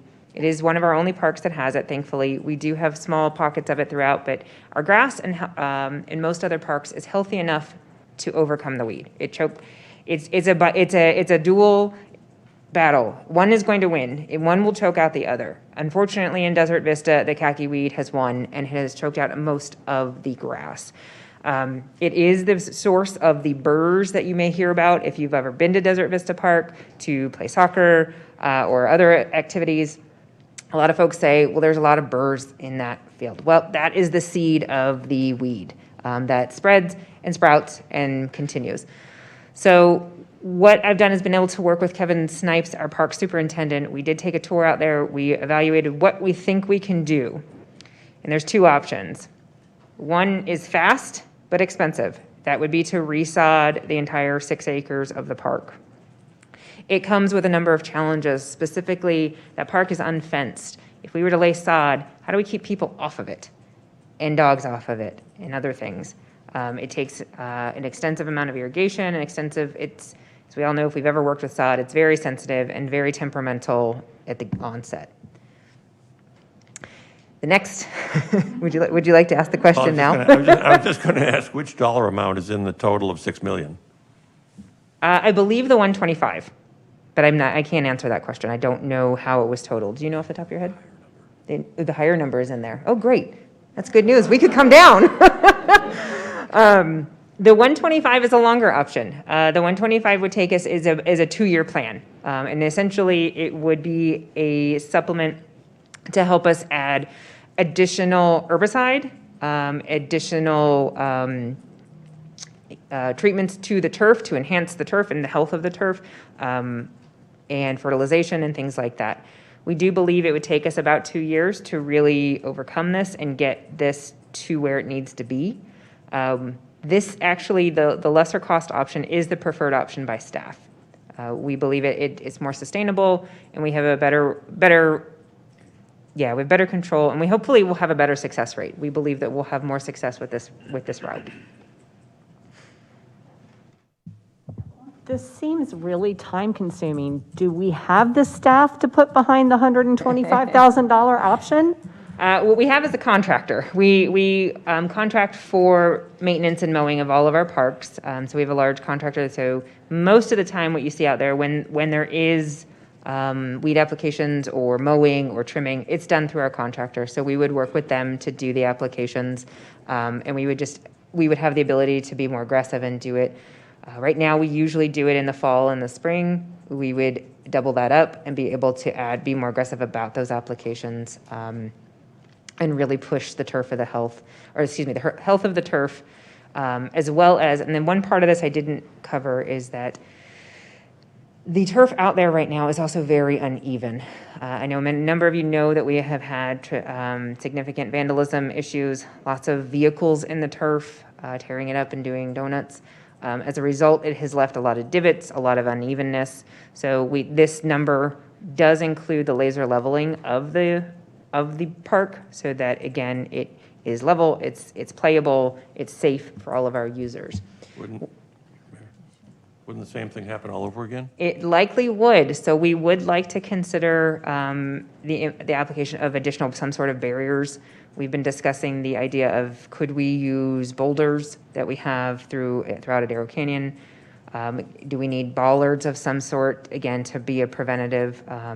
Fencing is not ideal. We don't love the idea of fencing, but we do need some deterrent to keep vehicles from entering the park. Yes. Well, it would, in addition, we might want to look at surveillance cameras, it seemed to me, who can get license plate numbers. Something to consider. Yes. All of the above. Ideally, if, again, thinking down the road, if we can get the turf health to where it needs to be, it becomes an attractive place to play and use and we often call it a soccer park, but I believe that it would be used well beyond soccer, whether for football, flag football, rugby, lacrosse, a lot of other things use rectangle fields. So we think that, again, if usability goes up and there's lots of people playing on it, it certainly deters folks from hopefully having that opportunity too. So between the two of them. Yeah, that was kind of where I was going too, in terms of, well, first the barriers, which I think is needed, and then secondly, and I know you referenced the awesome master plan that's coming, so I'm just wondering, with Desert Vista, earlier you had mentioned maybe some more, not jungle gym, but you had some term, but so I'm just wondering long-term use of this park, if it's going to change, if you're going to keep it turf, is the soccer club pretty much permanent fixture, which is fine. I mean, I'm just wondering long-term for this park. Sure. The beauty of this park and the uniqueness of this park is it is our only rectangle park. I do refer to our fields. We have rectangles and we have diamonds. Diamonds being ball fields for baseball and softball, rectangles being a lot of other sports. This is our only field with multiple rectangles. The Four Peaks Park does have a significant one rectangle, if you will, on the north side, but this space accommodates multiple. It also has significantly more parking than Four Peaks does for that usage, as well as lighting in place. I do believe, and this is sort of in the brainstorming that we've done, I believe that the park can support both ideas, both a sports facility as well as the adventure park side. We have a corner, if you will, of Desert Vista that is sort of undeveloped and is open space right now that has some natural topography that might lend itself to the vision we talked about earlier. This park has a lot of great structure and bones to it. We do believe if we have just a little bit of upgrade here could lead to some significant increase in usage. The one other element we do have, and this is part of the price, is that we would like to connect the sidewalk. So if you look at Desert Vista Park, it has a sidewalk around the perimeter, except for one corner. And I don't know why it doesn't connect, but it doesn't connect. So we would complete that walking path. again, to give full walkability around the entire facility. So all of that is part of this proposed project. You know, I've been down to that park and I use it because there's a few of us that play Frisbee down there. I guarantee you that if you get that turf to a point where you have soccer tournaments and stuff, you're going to have dog issues down there. So I'm wondering if we can somehow enable our code enforcement people to enforce the no dogs on that turf once we get it to that point. I know it's a couple of years down the road, but I see that as a problem because I've been down there and I see them out there now. Secondly, I like the idea of the barriers being rocks because it's natural and we can get a barrier put up there for just probably what, delivery cost of the boulders from Adero Canyon? Something like that. So I think that fits into the budget as far as what I can see, but I don't know, but I think we need some help from our code enforcement people.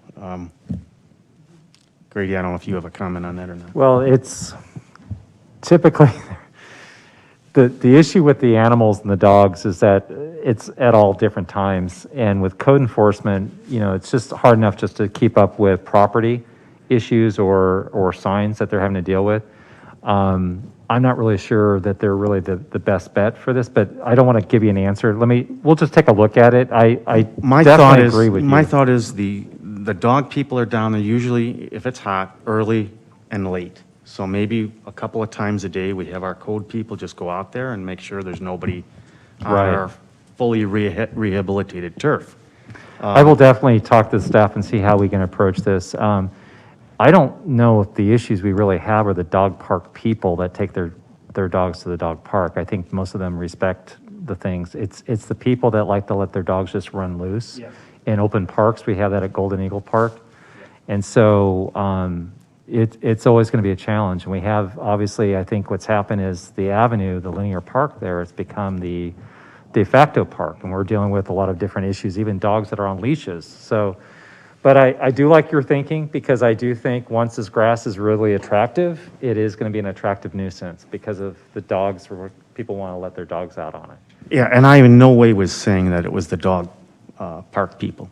No, I agree with you, because when Yeah. I was down there twice in the last 2 weeks, there were dogs running all over this. They're actually really good because they police themselves. Yeah, over yes, there. exactly, I agree. Okay, thanks for the clarification.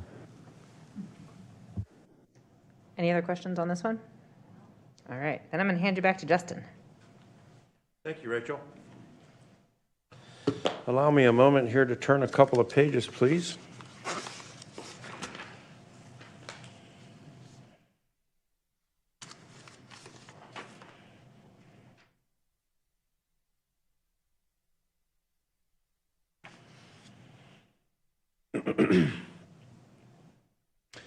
This one right here, and I'm going to do have a little bit of discussion here about grants. The Shea Boulevard widening has been a series of grants over several years. I think it started with Prop 300 money, and now we're into Prop 400 money almost 20 years later. The amount of money that we're requesting here is for the design. We do have some money from Prop 400 that is currently in the account for us to use. However, we don't have enough to do the entire segment. The segment that we are going to be proposing is eastbound between Palisades and Fountain Hills Boulevard. So that is on the south side. Of the funding for this, our portion of the design is the $226,000. The remainder of it, which will come, and we'll be discussing this in the outlying years here very shortly, is the almost $3 million will be grant funding for the actual project. We're paying for design, the grant is paying for construction. I have a sort of related question. The $70,000 or $90,000 that we thought we were getting back from ADOT for Avenue to Fountain, or I mean, for Fountain Hills Boulevard. Have we got that back yet? We have not. It's still going through their comptroller process. The mayor brings up a good point. It's been probably at least, and I'll be honest with you, it's probably been 6 months since we last checked in with them. I think it was October, November. So let's go ahead, Justin, and reach out to that project engineer and see where we are on that, because that would be nice to get that 90 grand put back into our capital fund. Absolutely. This one right here comes with an actual physical exhibit. So what we have done is we've had one of our vendors prepare an example of the sign on the right-hand side. It should be noted that this section here is the architectural rendering of the core 10 steel that was originally proposed that drove the cost of manufacturing up substantially. This is not core 10 steel simply because it's very heavy and it would take a considerable amount of time. The original design for this showed this architectural feature here, either having the spry or a fountain or something else that resembled or represented the town. Justin, wasn't the manufacturer based in California? And that's the sign company design, or I should say the consultants that designed it. They wanted us to use their preferred manufacturer of the signs. So we believe that there was a huge markup, one, labor costs and production costs in California versus, local costs. And we believe also that there was with the contract that we had with the consultants, they were also supposed to be overseeing the production of the signs. So that was also adding to the additional sign cost that was getting capitalized in that sign cost. So we believe that this would be much less. Did you get an idea, a closer picture as to what the production cost would be for these? Absolutely. The $250,000, and I don't have it broken completely down, includes the manufacturing and installation. I don't recall, and it's very, very difficult to pin down, but the basic design here, and we can and as we move forward, of course, as part of the design, we would come back to the council. We strongly recommend that the core 10 steel be eliminated simply because it drives the cost up substantially. Sorry, Yes, sir. excuse me, I didn't hear you. What can be eliminated? The core 10 steel, the brown part around the back. It's basically they rusticate it prior to manufacture, and so that is driving up the cost because it's quite an expensive process for them to do. Add anything. 2/3 of the original cost for each individual sign was the architectural feature on the back. Oh, my God. Mayor? Oh, just, the 250,000 is for town-wide, all the signs? Approximately 34 locations, including on Shea, Fountain Hills Boulevard, Palisades, Saguaro, and then the local signs, which is what this smaller one right here would represent, something that would be on La Montana or the Avenue of the Fountains approaching the town center. Any problems with deterioration of that material, Of the sample material or the final material? final material? No, sir, it would be manufactured primarily from the same material we use for our street signs. So we would, to your point though, there would be, with our sun and our climate, we would definitely get fade over time. And so we would have to, probably in the first couple of years would be fine, but we'd probably want to start budgeting replacement signs. And I think that's important that we have those on hand so that we can replace these easily when we have vandalism or a car accident, a car hits one of these. So to your point, we're going to have wear and tear on these signs. There will indeed be maintenance costs. Is the green recommended, preferred? Is that what we want, or? It was the preferred option selected by the mayor and council in 2018 when all the concepts were presented. We can certainly, if it is the decision of this elected body, come back with some of those concepts if the decision is to move forward. Well, I'm assuming if we have a brown background or some other color, green, what have you, it doesn't really affect the cost. If we eliminate the back, that's a given, but I don't know, the green just isn't doing it for me, but maybe, Alan's the expert over here, so, and then are they gonna be varying heights, kind of like how, are they gonna be low, like a lot of the existing signage, or are we gonna find out more later on when you bring it back, or? The short answer is the one on the right will be at the basic height of a traffic signal, which is a little bit above 6 feet to the bottom. The one in the center, which would be on the lower speeds of Fountain Hills Boulevard, those will be just about 6 feet tall to the top. And the other one, which will be on Shea, which is a much larger sign and font due to the speed limit. And I don't show the measurements here, and I didn't have them available, but it starts at about 3 feet off the ground and finishes at about 8 feet off the ground. So that just made me think of, we do have a few out there on Shea now, I think they're blue. Correct. That's true. We're gonna keep those or replace those? I think the concept was full implementation of the signs. We could do it over, phase it in, but I think the idea is you want to have these all match and look consistent. Okay. I thought when we did this before, they were like, we've already removed some. So in my mind, I had 22 signs, but you just said 34? Approximately.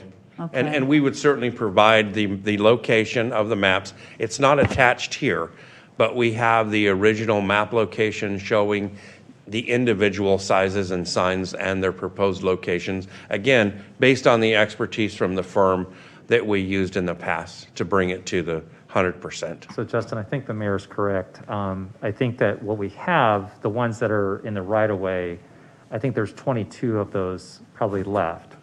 I think we originally had close to 34, 35, and then if you count a couple of these that are in the center median on Shea, that adds to that number. So it's that 34 or 35 is what you're talking about, it's the total, which includes the ones on Shea and the median, and what we had at one time throughout the town in the right-of-way, right? The low-lying wooden ones and... The number that and let me be clear on this, the number that I represented would be the new installation. Of the old ones, there are approximately 22 of the smaller wayfinding signs, and then we have 3 relatively large ones on Shea. Well, we're down to 2. One, unfortunately, succumbed to physical force from a vehicle most recently, and we've not yet reinstalled that. And I do apologize. Something that we should have mentioned is when we went through the study a few years ago, the consultant had identified the ideal locations where these would most be optimized and seen. And so that's where he's basing his 34 number actually on. Correct. Sorry, just one more. This 250 is with the brown thing or without it? Without it, ma'am. Okay, so $250,000 for probably 34 signs and the installation. Correct. Okay, thanks. Did you want something, Terry? Quick question. So when we get to the point where these have to be replaced, do we do that in-house, or do we have to hire these guys to do it? We do it in-house, sir. Thank you. You're welcome. Justin, can we re-examine what we call the town center? We have signs all over the place. A lot of them, to me, just don't make any sense, and I've heard other people comment on it, too.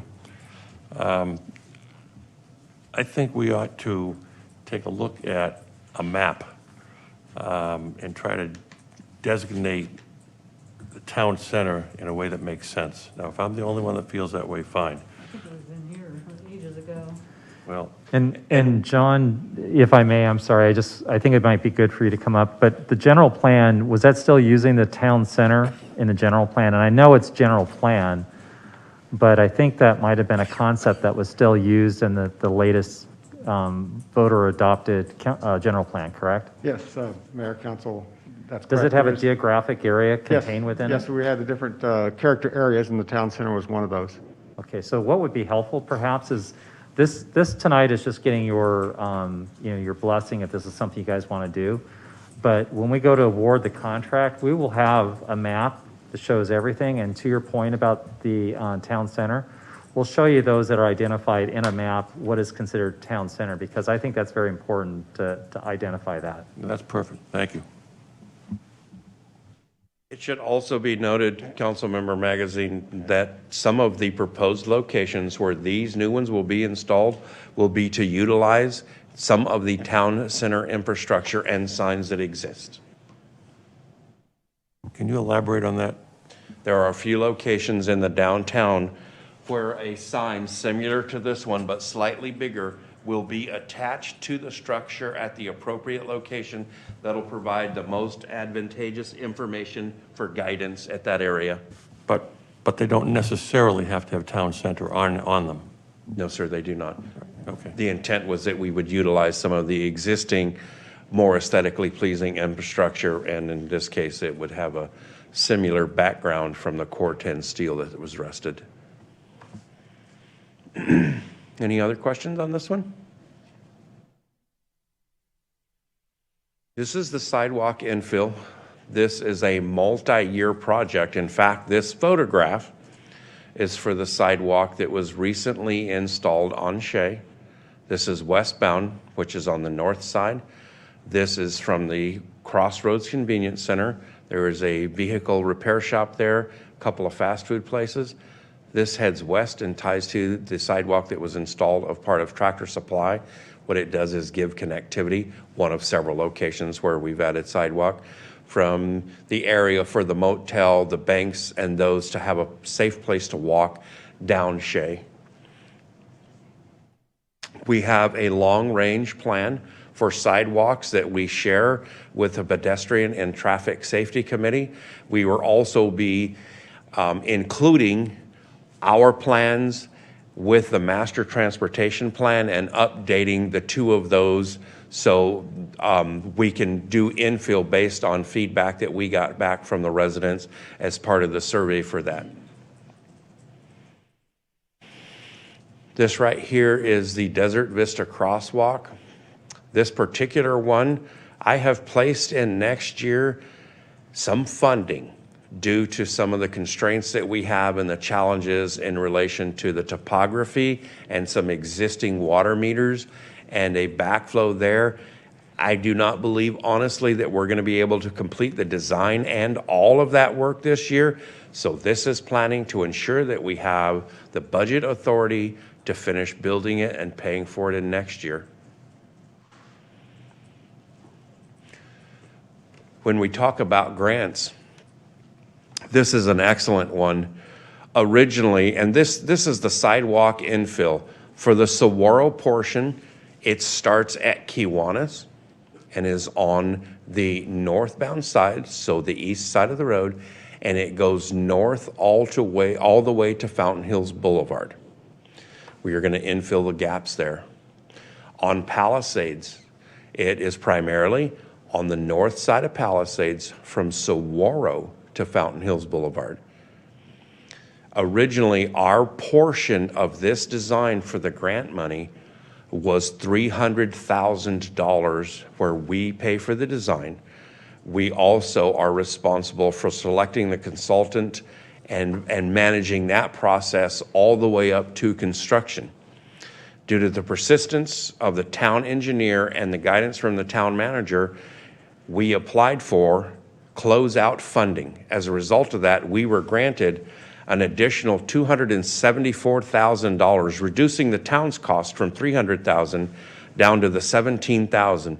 Another important part of that is, as a result of having received the closeout funding, the town staff, and there are just a few of us, we now no longer have to do the selection process and manage the design process and manage the construction. All of that will be done by ADOT with oversight from the town staff. This is absolutely excellent news moving forward. It should be noted, there is an additional $2 million for construction in this in the outlying years that we'll discuss, where we also have a small portion to pay for with that.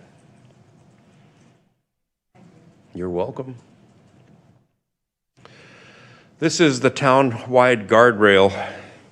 It was noted that some of the guardrail we had was not in compliance with the Highway Safety Improvement, the National Highway Safety Board.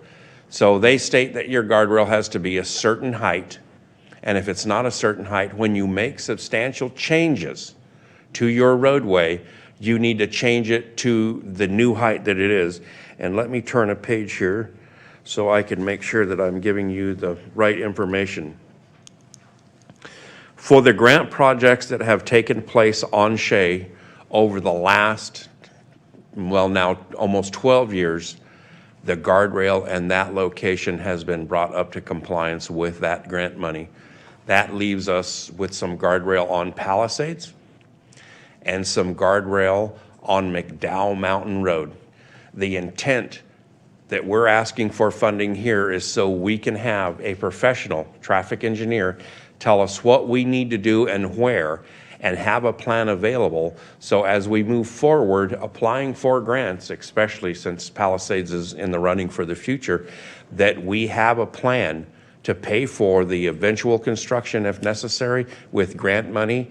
And if not, if we make substantial improvements to the areas that are identified on our own, include that in our budget to ensure that we can bring the guardrail into compliance. Justin, the 50,000 is simply for planning, is that correct? Yes, sir. If we're not in compliance with the federal highway standards, why are we placing 490,000 in the 24-25 capital projects as opposed to the 23-24 capital projects? The intent for that is if we do not have granting available by that time, to be able to at least have a budgetary number for the outlying years. And the outlying year there, that's just an estimate. We certainly do not know what the total cost is, so we had to base that on today's cost with an escalation factor in it. Okay, It's to give a heads up to the mayor and council for the outlying years, what may be coming. So the replacement townwide would be around 800,000, for which we are applying for a grant. We certainly intend to apply for grants for each of the locations. And then what is the 100,000 in the future years? Um, Guardrail replacement. That's also additional funding for design, if necessary. I'm having a little trouble. If the 800,000 is to put in guardrails townwide, why would we be planning for more guardrails in 24-25? Allow me a moment, council member, to catch up to you. What outlying year are you looking in, sir? Well, I'm looking at 23-24. It's in the staff report. You've got 800,000 grant for replacement townwide. But then you've got 100,000 grant in 24-25. But you said the 800,000 would be the cost townwide. In this particular case, we are going to be applying for a grant for, if we're approved, for Fountain Hills Boulevard, McDowell Mountain Road north of town.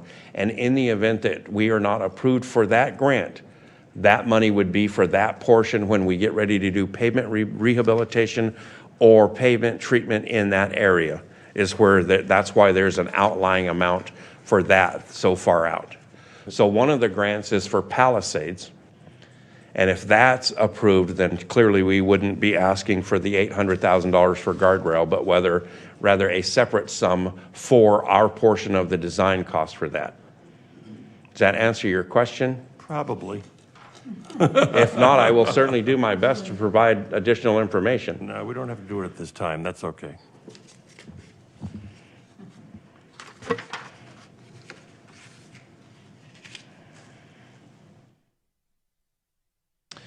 The next one, and there are actually two slides to this. This is a rendering from an engineering firm back in the mid-2000s, 2006, 7, and 8, that shows two different types of potential roundabout at Avenue of the Fountains in Saguaro. The first slide here depicts a single lane in each direction on Saguaro at the avenue. And the second one, which seems to be nearly identical, shows a dual lane roundabout at that location. Mayor? Is a dual lane more problematic for drivers? I mean, we have trouble with some people with single lane. There are numerous opinions on that, sir. Council member, the reason why the two choices or the two options is we will be having the traffic evaluated as part of the design, and they'll come back to the council with a design based on traffic counts, volume, because a single lane may just cause too much traffic congestion at that particular location. It's considerably has lesser traffic at that location than over here at Avenue of the Fountains and La Montana. So I believe originally it might have been looked at for two dual lanes. My preference would be obviously single, because I think that it's less complicated and people would prefer that. But I also think that maybe we might have backups on Saguaro, which we get beat up over. So, but we'll have a traffic engineering firm actually evaluate this and then kind of come up with recommendations and designs for the council ultimately to make a decision on. We had also discussed, in fact, you raised it yourself, the possibility of having some kind of an overlook offshoot from this. Is that something we can take a look at? We can certainly include that as moving forward as part of the concept for this. We have some renderings from the past, and we can ask the firm to certainly look into that if that's the direction the council would like to go. Well, I remember those renderings cost a fortune. But as I think Grady had mentioned, tying it in with the roundabout may make it more feasible economically. Well, and the mayor had a conversation, I believe, with a board member or the executive director of the sanitary district that they are needing another well site. They've always had another plan, and the location that they have identified originally was not really the best from the staff perspective, because it's right in the middle of the Great Green where we have concerts and events and all that. But the platform that you're talking about could actually possibly work. They just need to evaluate that, and they may actually be a financial partner on this. We just need to kind of flush that out a little bit more. But I would say it's outside of this project here, but the engineers should be aware that this might be a possibility, so they take it into consideration with their design. What did you mean by financial partner? Well, I believe that they will probably put it in, the improvement, I believe, but we don't have that definitive. It's costing much more to put that in than what one of the bathrooms cost, I believe. So we like to have at least a discussion with them and see if they're on board with it. Okay. One of the things that about traffic, so going back to our downtown area specific plan and also our general plan before this, we talked about traffic calming and the idea of having parking on Saguaro and having that area of Saguaro. It's referenced several times how important the connectivity is between the lake and the Avenue of the Fountains and the retail there, restaurants, all that good stuff. And so if they're going to be looking at traffic now to decide if they want one or two lanes, I don't know how they put this in mind or whatever, but the idea would be that maybe there'd be less traffic on Saguaro because that will become an area for pedestrians, for the park, for shopping. And so, I mean, of course, I would much prefer the single lane. I just think, and it's less expensive, of course, too, but it's also is less confusing. But when and I don't know how they do these studies, for the traffic. I don't want it to back up either, but if you try to think of what the vision is for that area, is it moving traffic through, or is it a downtown park pedestrian center of town? So I'm not saying which one you want to do, but if your mind goes to where, we looked, our original general plan and this downtown, they speak of traffic calming. And I think that parking along Saguaro and using the one lane would solve a lot of that. So something to keep in mind. One of the issues, and the report related to these concepts is well-written. One of the things that they noted in there was the truck traffic. And because it's really the north-south corridor that services north of Fountain Hills, the majority of the town of Fountain Hills, and north into the Verdes and those general areas up there.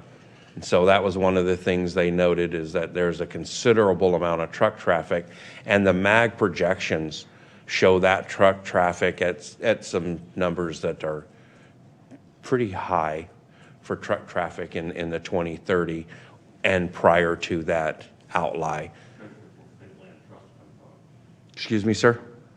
Especially if the state land trusts come about. For development, yes. Development. But it's So, not the only route, it's not the only way to get there. no, but it's, right now, I believe it's our designated truck route is what we're hearing from the Public Works Director. Yeah, So, Fountain Hills Boulevard between Shea and Palisades is not a truck route because it wasn't built for that, and it was also very narrow. Palisades is a truck route, but however, especially when we're using that for our own construction for the most recent paving, there are a number of complaints about the truck traffic on Palisades from the residents. And it's primarily the starting and stopping and the hill climbing. So there's a lot of noise as they're climbing, and as they're going down, there's a lot of noise from braking. So we can certainly look in the future, depending on the direction here, on what to do with that truck traffic by all means. So with that, are you saying then it would be difficult to implement additional traffic calming measures or parking on Saguaro because of the trucks? I mean, is that basically what you're? I am not, sir. But I'm noting that in their projections, they showed a considerable amount of truck traffic using Saguaro. That was in the engineering firm that provided these concepts, which we have on file. so I think what we're saying is that, that this engineering firm is going to have to look at all these different factors, and then council's ultimately going to be the decision maker on this. So Right. you will ultimately make a decision as to the design and what your preference is here. And clearly, things like parking on Saguaro and all that are all like policy decisions on the council. But we will definitely provide that as input to the engineers so they know that that's a possibility. So this 120 then would just be engineering study, so it's no design, right? Well, It would be. that would be the study and possibly the design.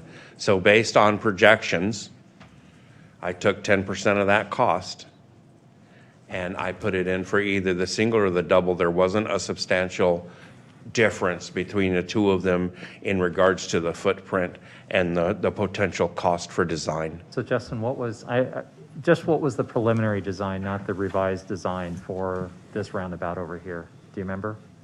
$80,000. Okay.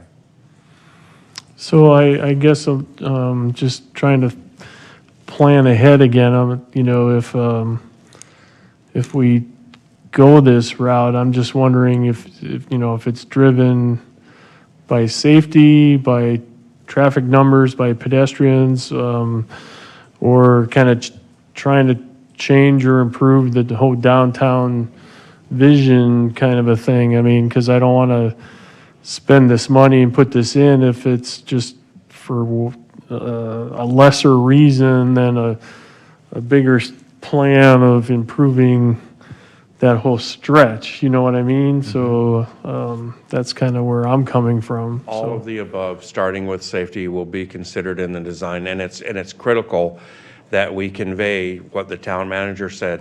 If the decision is made to go forward with this, the single or dual lane will be decided by this elected body as part of the concepts as we move forward.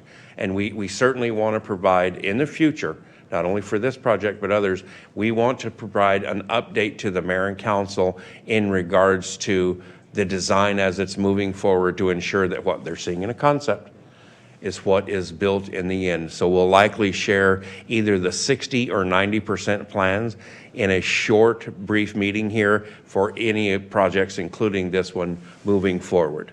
But it'll start obviously with concepts and options. And to your point about the whole area, that's where you get back into the control room and the concept that the council looked at in a couple of years ago of having that be an entrance to downtown. I think they talked about having an arch and that kind of thing, which is just, that's just extra stuff. But if there's a way that, Grady, if we can maybe talk to the sanitary district a little bit more, see what their timing was, and, it could be that it could be something really good, or it could be something that,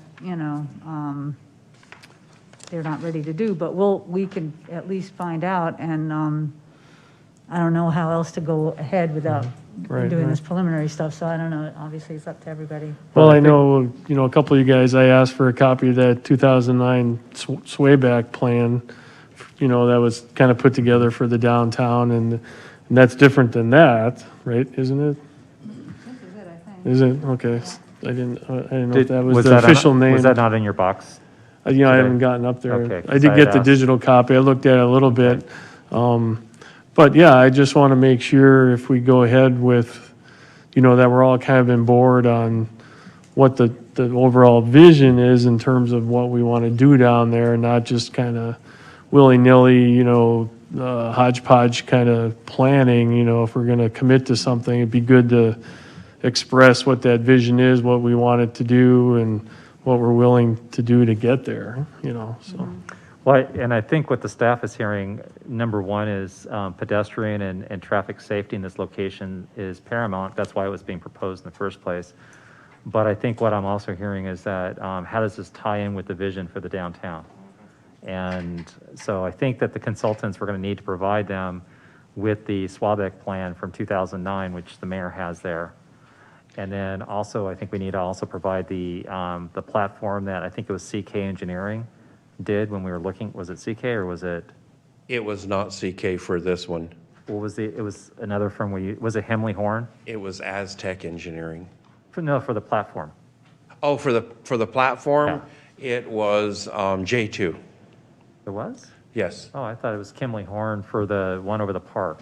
But anyways, we'll provide these plans and concepts so that they know what we're kind of looking at, because it's important for them to kind of integrate the design with some of the vision we have for downtown. So I think those are good points that you brought up. Well, and I think it's important too to bring the whole council up to speed on some of these older plans or what was proposed in the past and maybe where we want to go, from this body moving forward. So, I mean, Okay. there have been other proposals downtown that have met a lot of resistance, and so we don't want to just, like I said, willy-nilly put in $1 million roundabout.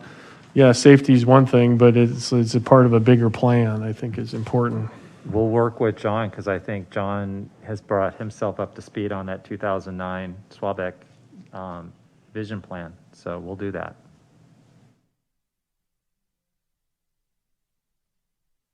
The next one is a continuation of what we had asked for most recently in regards to a warrant study for the Palisades and Eagle Ridge Drive. This funding right here is for the design. If we meet the warrant criteria for building a traffic signal, this gives us the budget authority to move forward with the design portion of it. He's not here, so it's okay. With that said,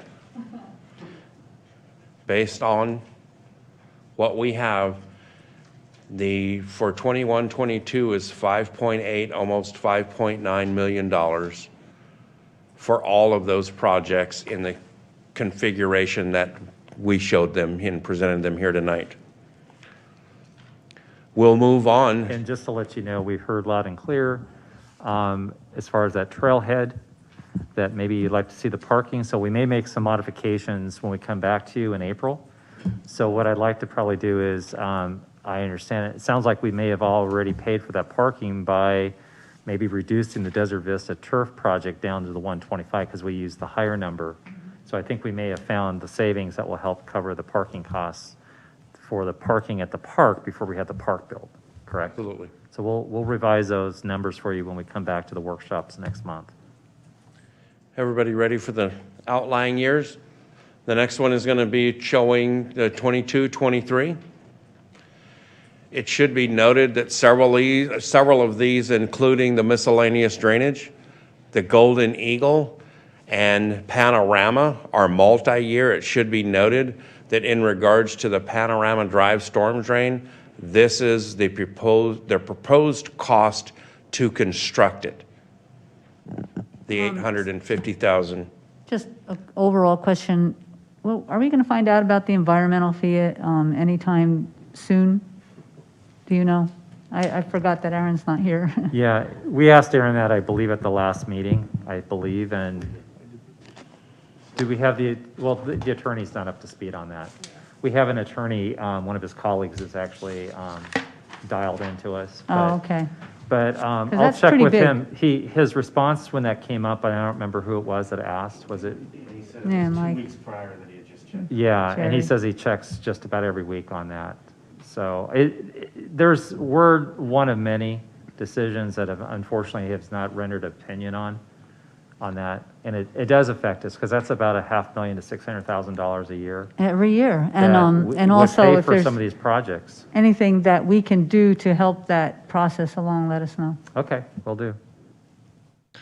It's important to note that for outlying years 22, 23, and beyond, staff and the town manager and Mr. Puck, we do the best we can based on practices to project what the cost is, and the outlying years are certainly subject to fluctuate up or down depending on final design and other environmental factors that'll impact it. The next slide is a continuation of the outlying 22-23 year, which includes additional funding for the stormwater infrastructure, additional funding for the community center, sport fields lighting, ongoing video surveillance, Four Peaks Park upgrades, the Sunridge Park, and this is, Rachel had alluded to this earlier, that in the outlying years, we were looking at making some improvements to town-owned property previously designated as a location for a fire station. This is part of the planning and construction for 22-23. Clearly, we'll be moving a different direction on that. Saguaro Park South, this will be part of the design if we are able to secure funding for that. The Desert Vista turf improvements, we've had numerous discussions and lengthy good ones about that tonight.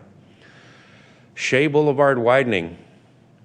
This is the portion that I had alluded to earlier where the design is coming up this year and our portion of the construction will be $580,000 for the approximately $1.4 million in grant money for the actual building of the segment. The next one is another big one that we discussed earlier. This will be the actual construction portion of the sidewalk infill on Saguaro.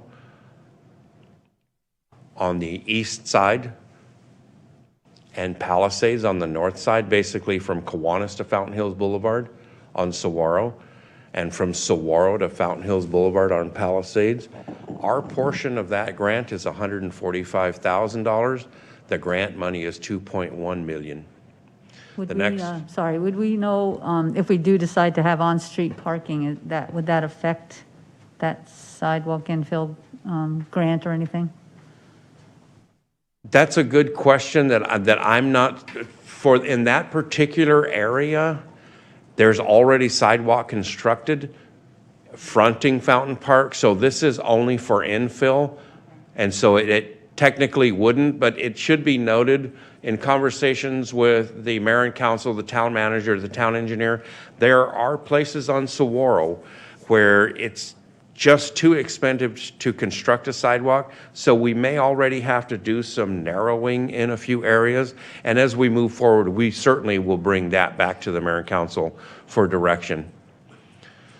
The last one on this sheet is the traffic signal. In the event that we meet the warrants, then the design, then this is the estimated cost for construction. I have a question on that. So I think in the development agreement with Adero Canyon, once they got to phase 3, they were going to come up with money, I think, for a traffic light. If this light gets done before that, do we get any money from them? So we can do what's called a repayment agreement. Right now, they're kind of capped at a certain percentage of whatever the cost would be, up to a maximum amount. So they were not on the hook for a traffic signal if they build phase 3. Just their pro rata share of what that intersection signal will be. So we can do, and this is pretty common when cities put in infrastructure improvements, and let's say there's a vacant lot that abuts it. Basically, you do like a repayment agreement so that when they go to develop, they have to repay the city for that improvement. It might have been sidewalk, it might have been street widening that normally would have been on the hook for them when they develop. So we would work with Aaron on having some way of recouping or recovering that cost. I still think there's two things that bother me about that traffic light. One, I think the traffic counts are down some because of COVID and more people working at home. And a lot of businesses have rerouted their people to stay at home. And two, that cost for that light is going to be astronomical. I mean, we're talking $1 million by the time we're all said and done. You're right. What I'm hopeful, and I mentioned this to the council before, is, as you know, we're always looking for grants. And right now, and I don't know if it's going to happen or not, but Congress is looking at a $3 trillion infrastructure bill that will benefit cities and states. And so if we have something already that meets warrants and we have the design, we're going to go after that money, whatever we can. And I realize it's a lot of money, but I like it to be on even though it's somebody else's nickel, it's really our nickel. I realize that. But that makes it a little bit more palatable to put something like this in. And Councilmember, you're right. I do think that the traffic counts are down, but we also have historic counts too that we can look, and we can smooth the average out with prior ones that we know were peak. I think some of the ones that we did in the past have been like when we have fair weekends, so we know what the absolute maximum number is. It's probably not a realistic number to go with because we have a lot more visitors during fair weekends, but that will help smooth out the numbers. And we have pre-pandemic counts. Just before the pandemic, about 8 or 9 months, we had counts. We were working on some challenges related to traffic issues on Palisades. So we did a count at several different locations to determine the patterns. And again, this is all dependent. If it doesn't meet warrants, we're not going to proceed with it. So we have to put a placeholder in the capital just in case. Yeah. Yeah, but I thought it was also for future, because the trailhead, it's going to increase, the population is going to increase, et cetera. So it's not just for today. I thought that it was for future planning as well. You are correct. They're modeling. It's anticipated that with the build out of Adero of Scottsdale and Adero Canyon and the very, very popular Adero Canyon trailhead, that we will certainly meet the counts in the future for traffic. Do we get any money from Adero if they're going to fully build that out toward this traffic light at all? I know Adero Canyon, we might be able to do something, but what about that? You're talking about the hotel, or are you talking about the community? The community. So MCO, several years ago, before they sold that property to Toll Brothers, they gave the town money for what they believe, and the town accepted the money as their contribution for a signalized intersection. It was a very small amount of money at the time. I want to say it was $50,000 or so. Clearly not enough, even probably back then, to actually build a traffic signal. So in my mind, that's the other issue is I believe we've made commitments to prior development folks that we were going to put this in. And so I think we just need to at some point, just put it in. Also, I think that intersection's getting a little bit more complicated because you've got Palomino, which is a very busy street, and then you've got more and more cars are traveling single lane roads in and out of Adero to the hotel or into the community. So I do think we're going to see that if we don't get something like a traffic signal that's going to move the traffic a little bit more efficiently, it's going to be problematic. We did look at, I think, the crash data, and I don't believe we do have the crash data alone that supports the traffic signal. But I do think the modeling will, and I also think that current traffic counts. Again, this is a council decision. Once they get the warrant study done, then we'll bring that back to you, and ultimately it'll be your decision to make if you want to proceed or not. As an indication of the growth, Eagle Ridge Drive Phase 1 has not been open for very long. However, we did receive a large number of concerns from the new residents and also the trailhead users that they were concerned about the intersection of Eagle Ridge Drive and Prospect Trail. We went back and looked at the original, and we went ahead and did our own traffic study there, much smaller configuration, and noted that we did meet the warrants, and in fact, that is now an always stop on Eagle Ridge Drive at Prospect Trail. And it's likely that further north of that, we're likely to meet an always stop at that location. And there's several reasons. Primarily, very narrow, curvy road with all but vertical slopes on the side and a minimal amount of landscaping creates line of sight issues. With that said, we are just at about 5.6 if all of the projects are selected to move forward based on our estimates for 22-23. This is the 23-24. Again, several of these are ongoing projects.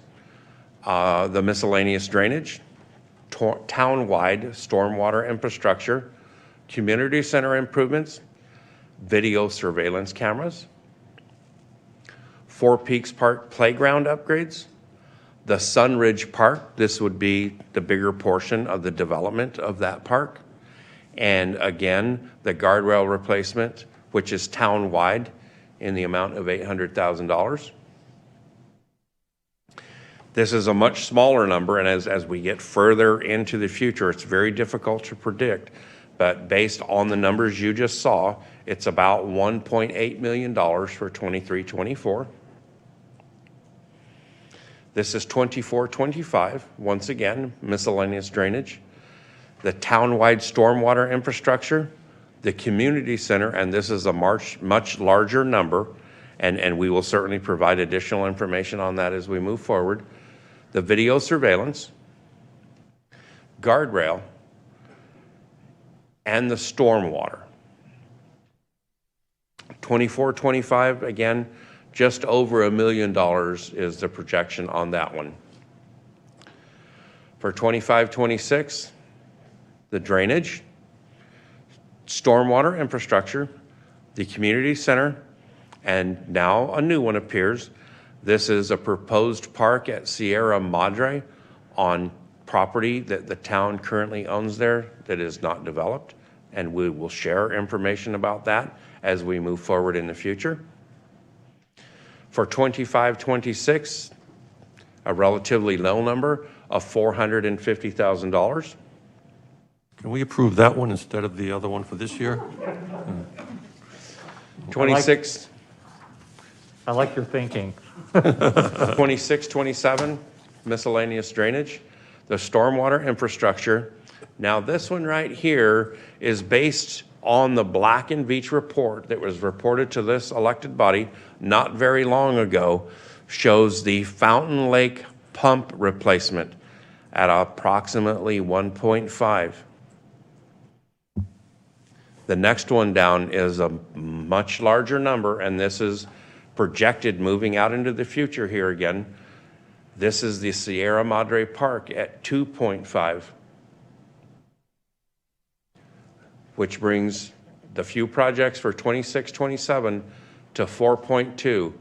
And I want to convey this message. As we move out beyond 22-23, we are doing our best to project and at least bring forward the projects that we think are going to be important and critical for this community, subject to change based on feedback from this elected body and the residents as we move forward.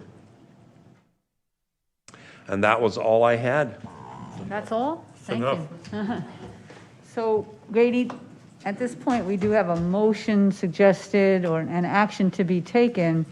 What would be your overall caveat, basically, that this doesn't, every one of these will come back to us in several different ways to vote yay or nay on.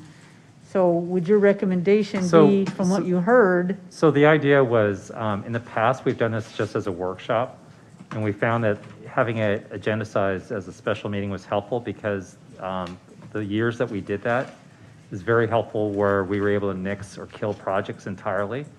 So it sounds to me like there was consensus for everything that was in here, except for maybe the traffic signal.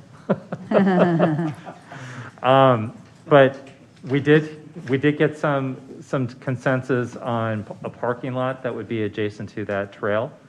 So we'll make modifications. If you wanted to approve as proposed with the modifications as recommended by council, we will do that. And we'll bring that to you in the, as part of the proposed budget workshop in April, and then you'll act on the capital with the tentative budget adoption in May. So if that sounds like a plan. I didn't really hear anybody having any other issues other than more or less questions, like the roundabout, a lot of questions about that. But at this point, we're only talking design for next year. We're not talking building it next year, so. So the total would be a little less than this, 265,000 less because of the weed control, as I understand it. So we're talking five. Wait, what? What I would just say is, just go ahead and approve the projects as presented with modifications as such. The modifications would be to go with the Desert Vista rehabilitation of the turf at 125,000 and add the parking lot to the proposed Sunridge Park at the same time that the trail is being developed. Does that make sense? And I think those were the only modifications I heard tonight. Move to accept the capital projects and the proposed 5-year capital improvement program with the 2, I believe that was, modifications that we discussed. Thank you. We have a motion and a second. Any further discussion? All those in favor, please say aye. Aye. Any opposed? Thank you. Thanks very much. Really appreciate this conversation. Good staff work. And yes, and the staff and a lot of thoughtful people up here. Appreciate it. I don't think we have anything else, so if there's a motion to adjourn? You're welcome. Second. All in favor, please say aye. Aye. Thank you.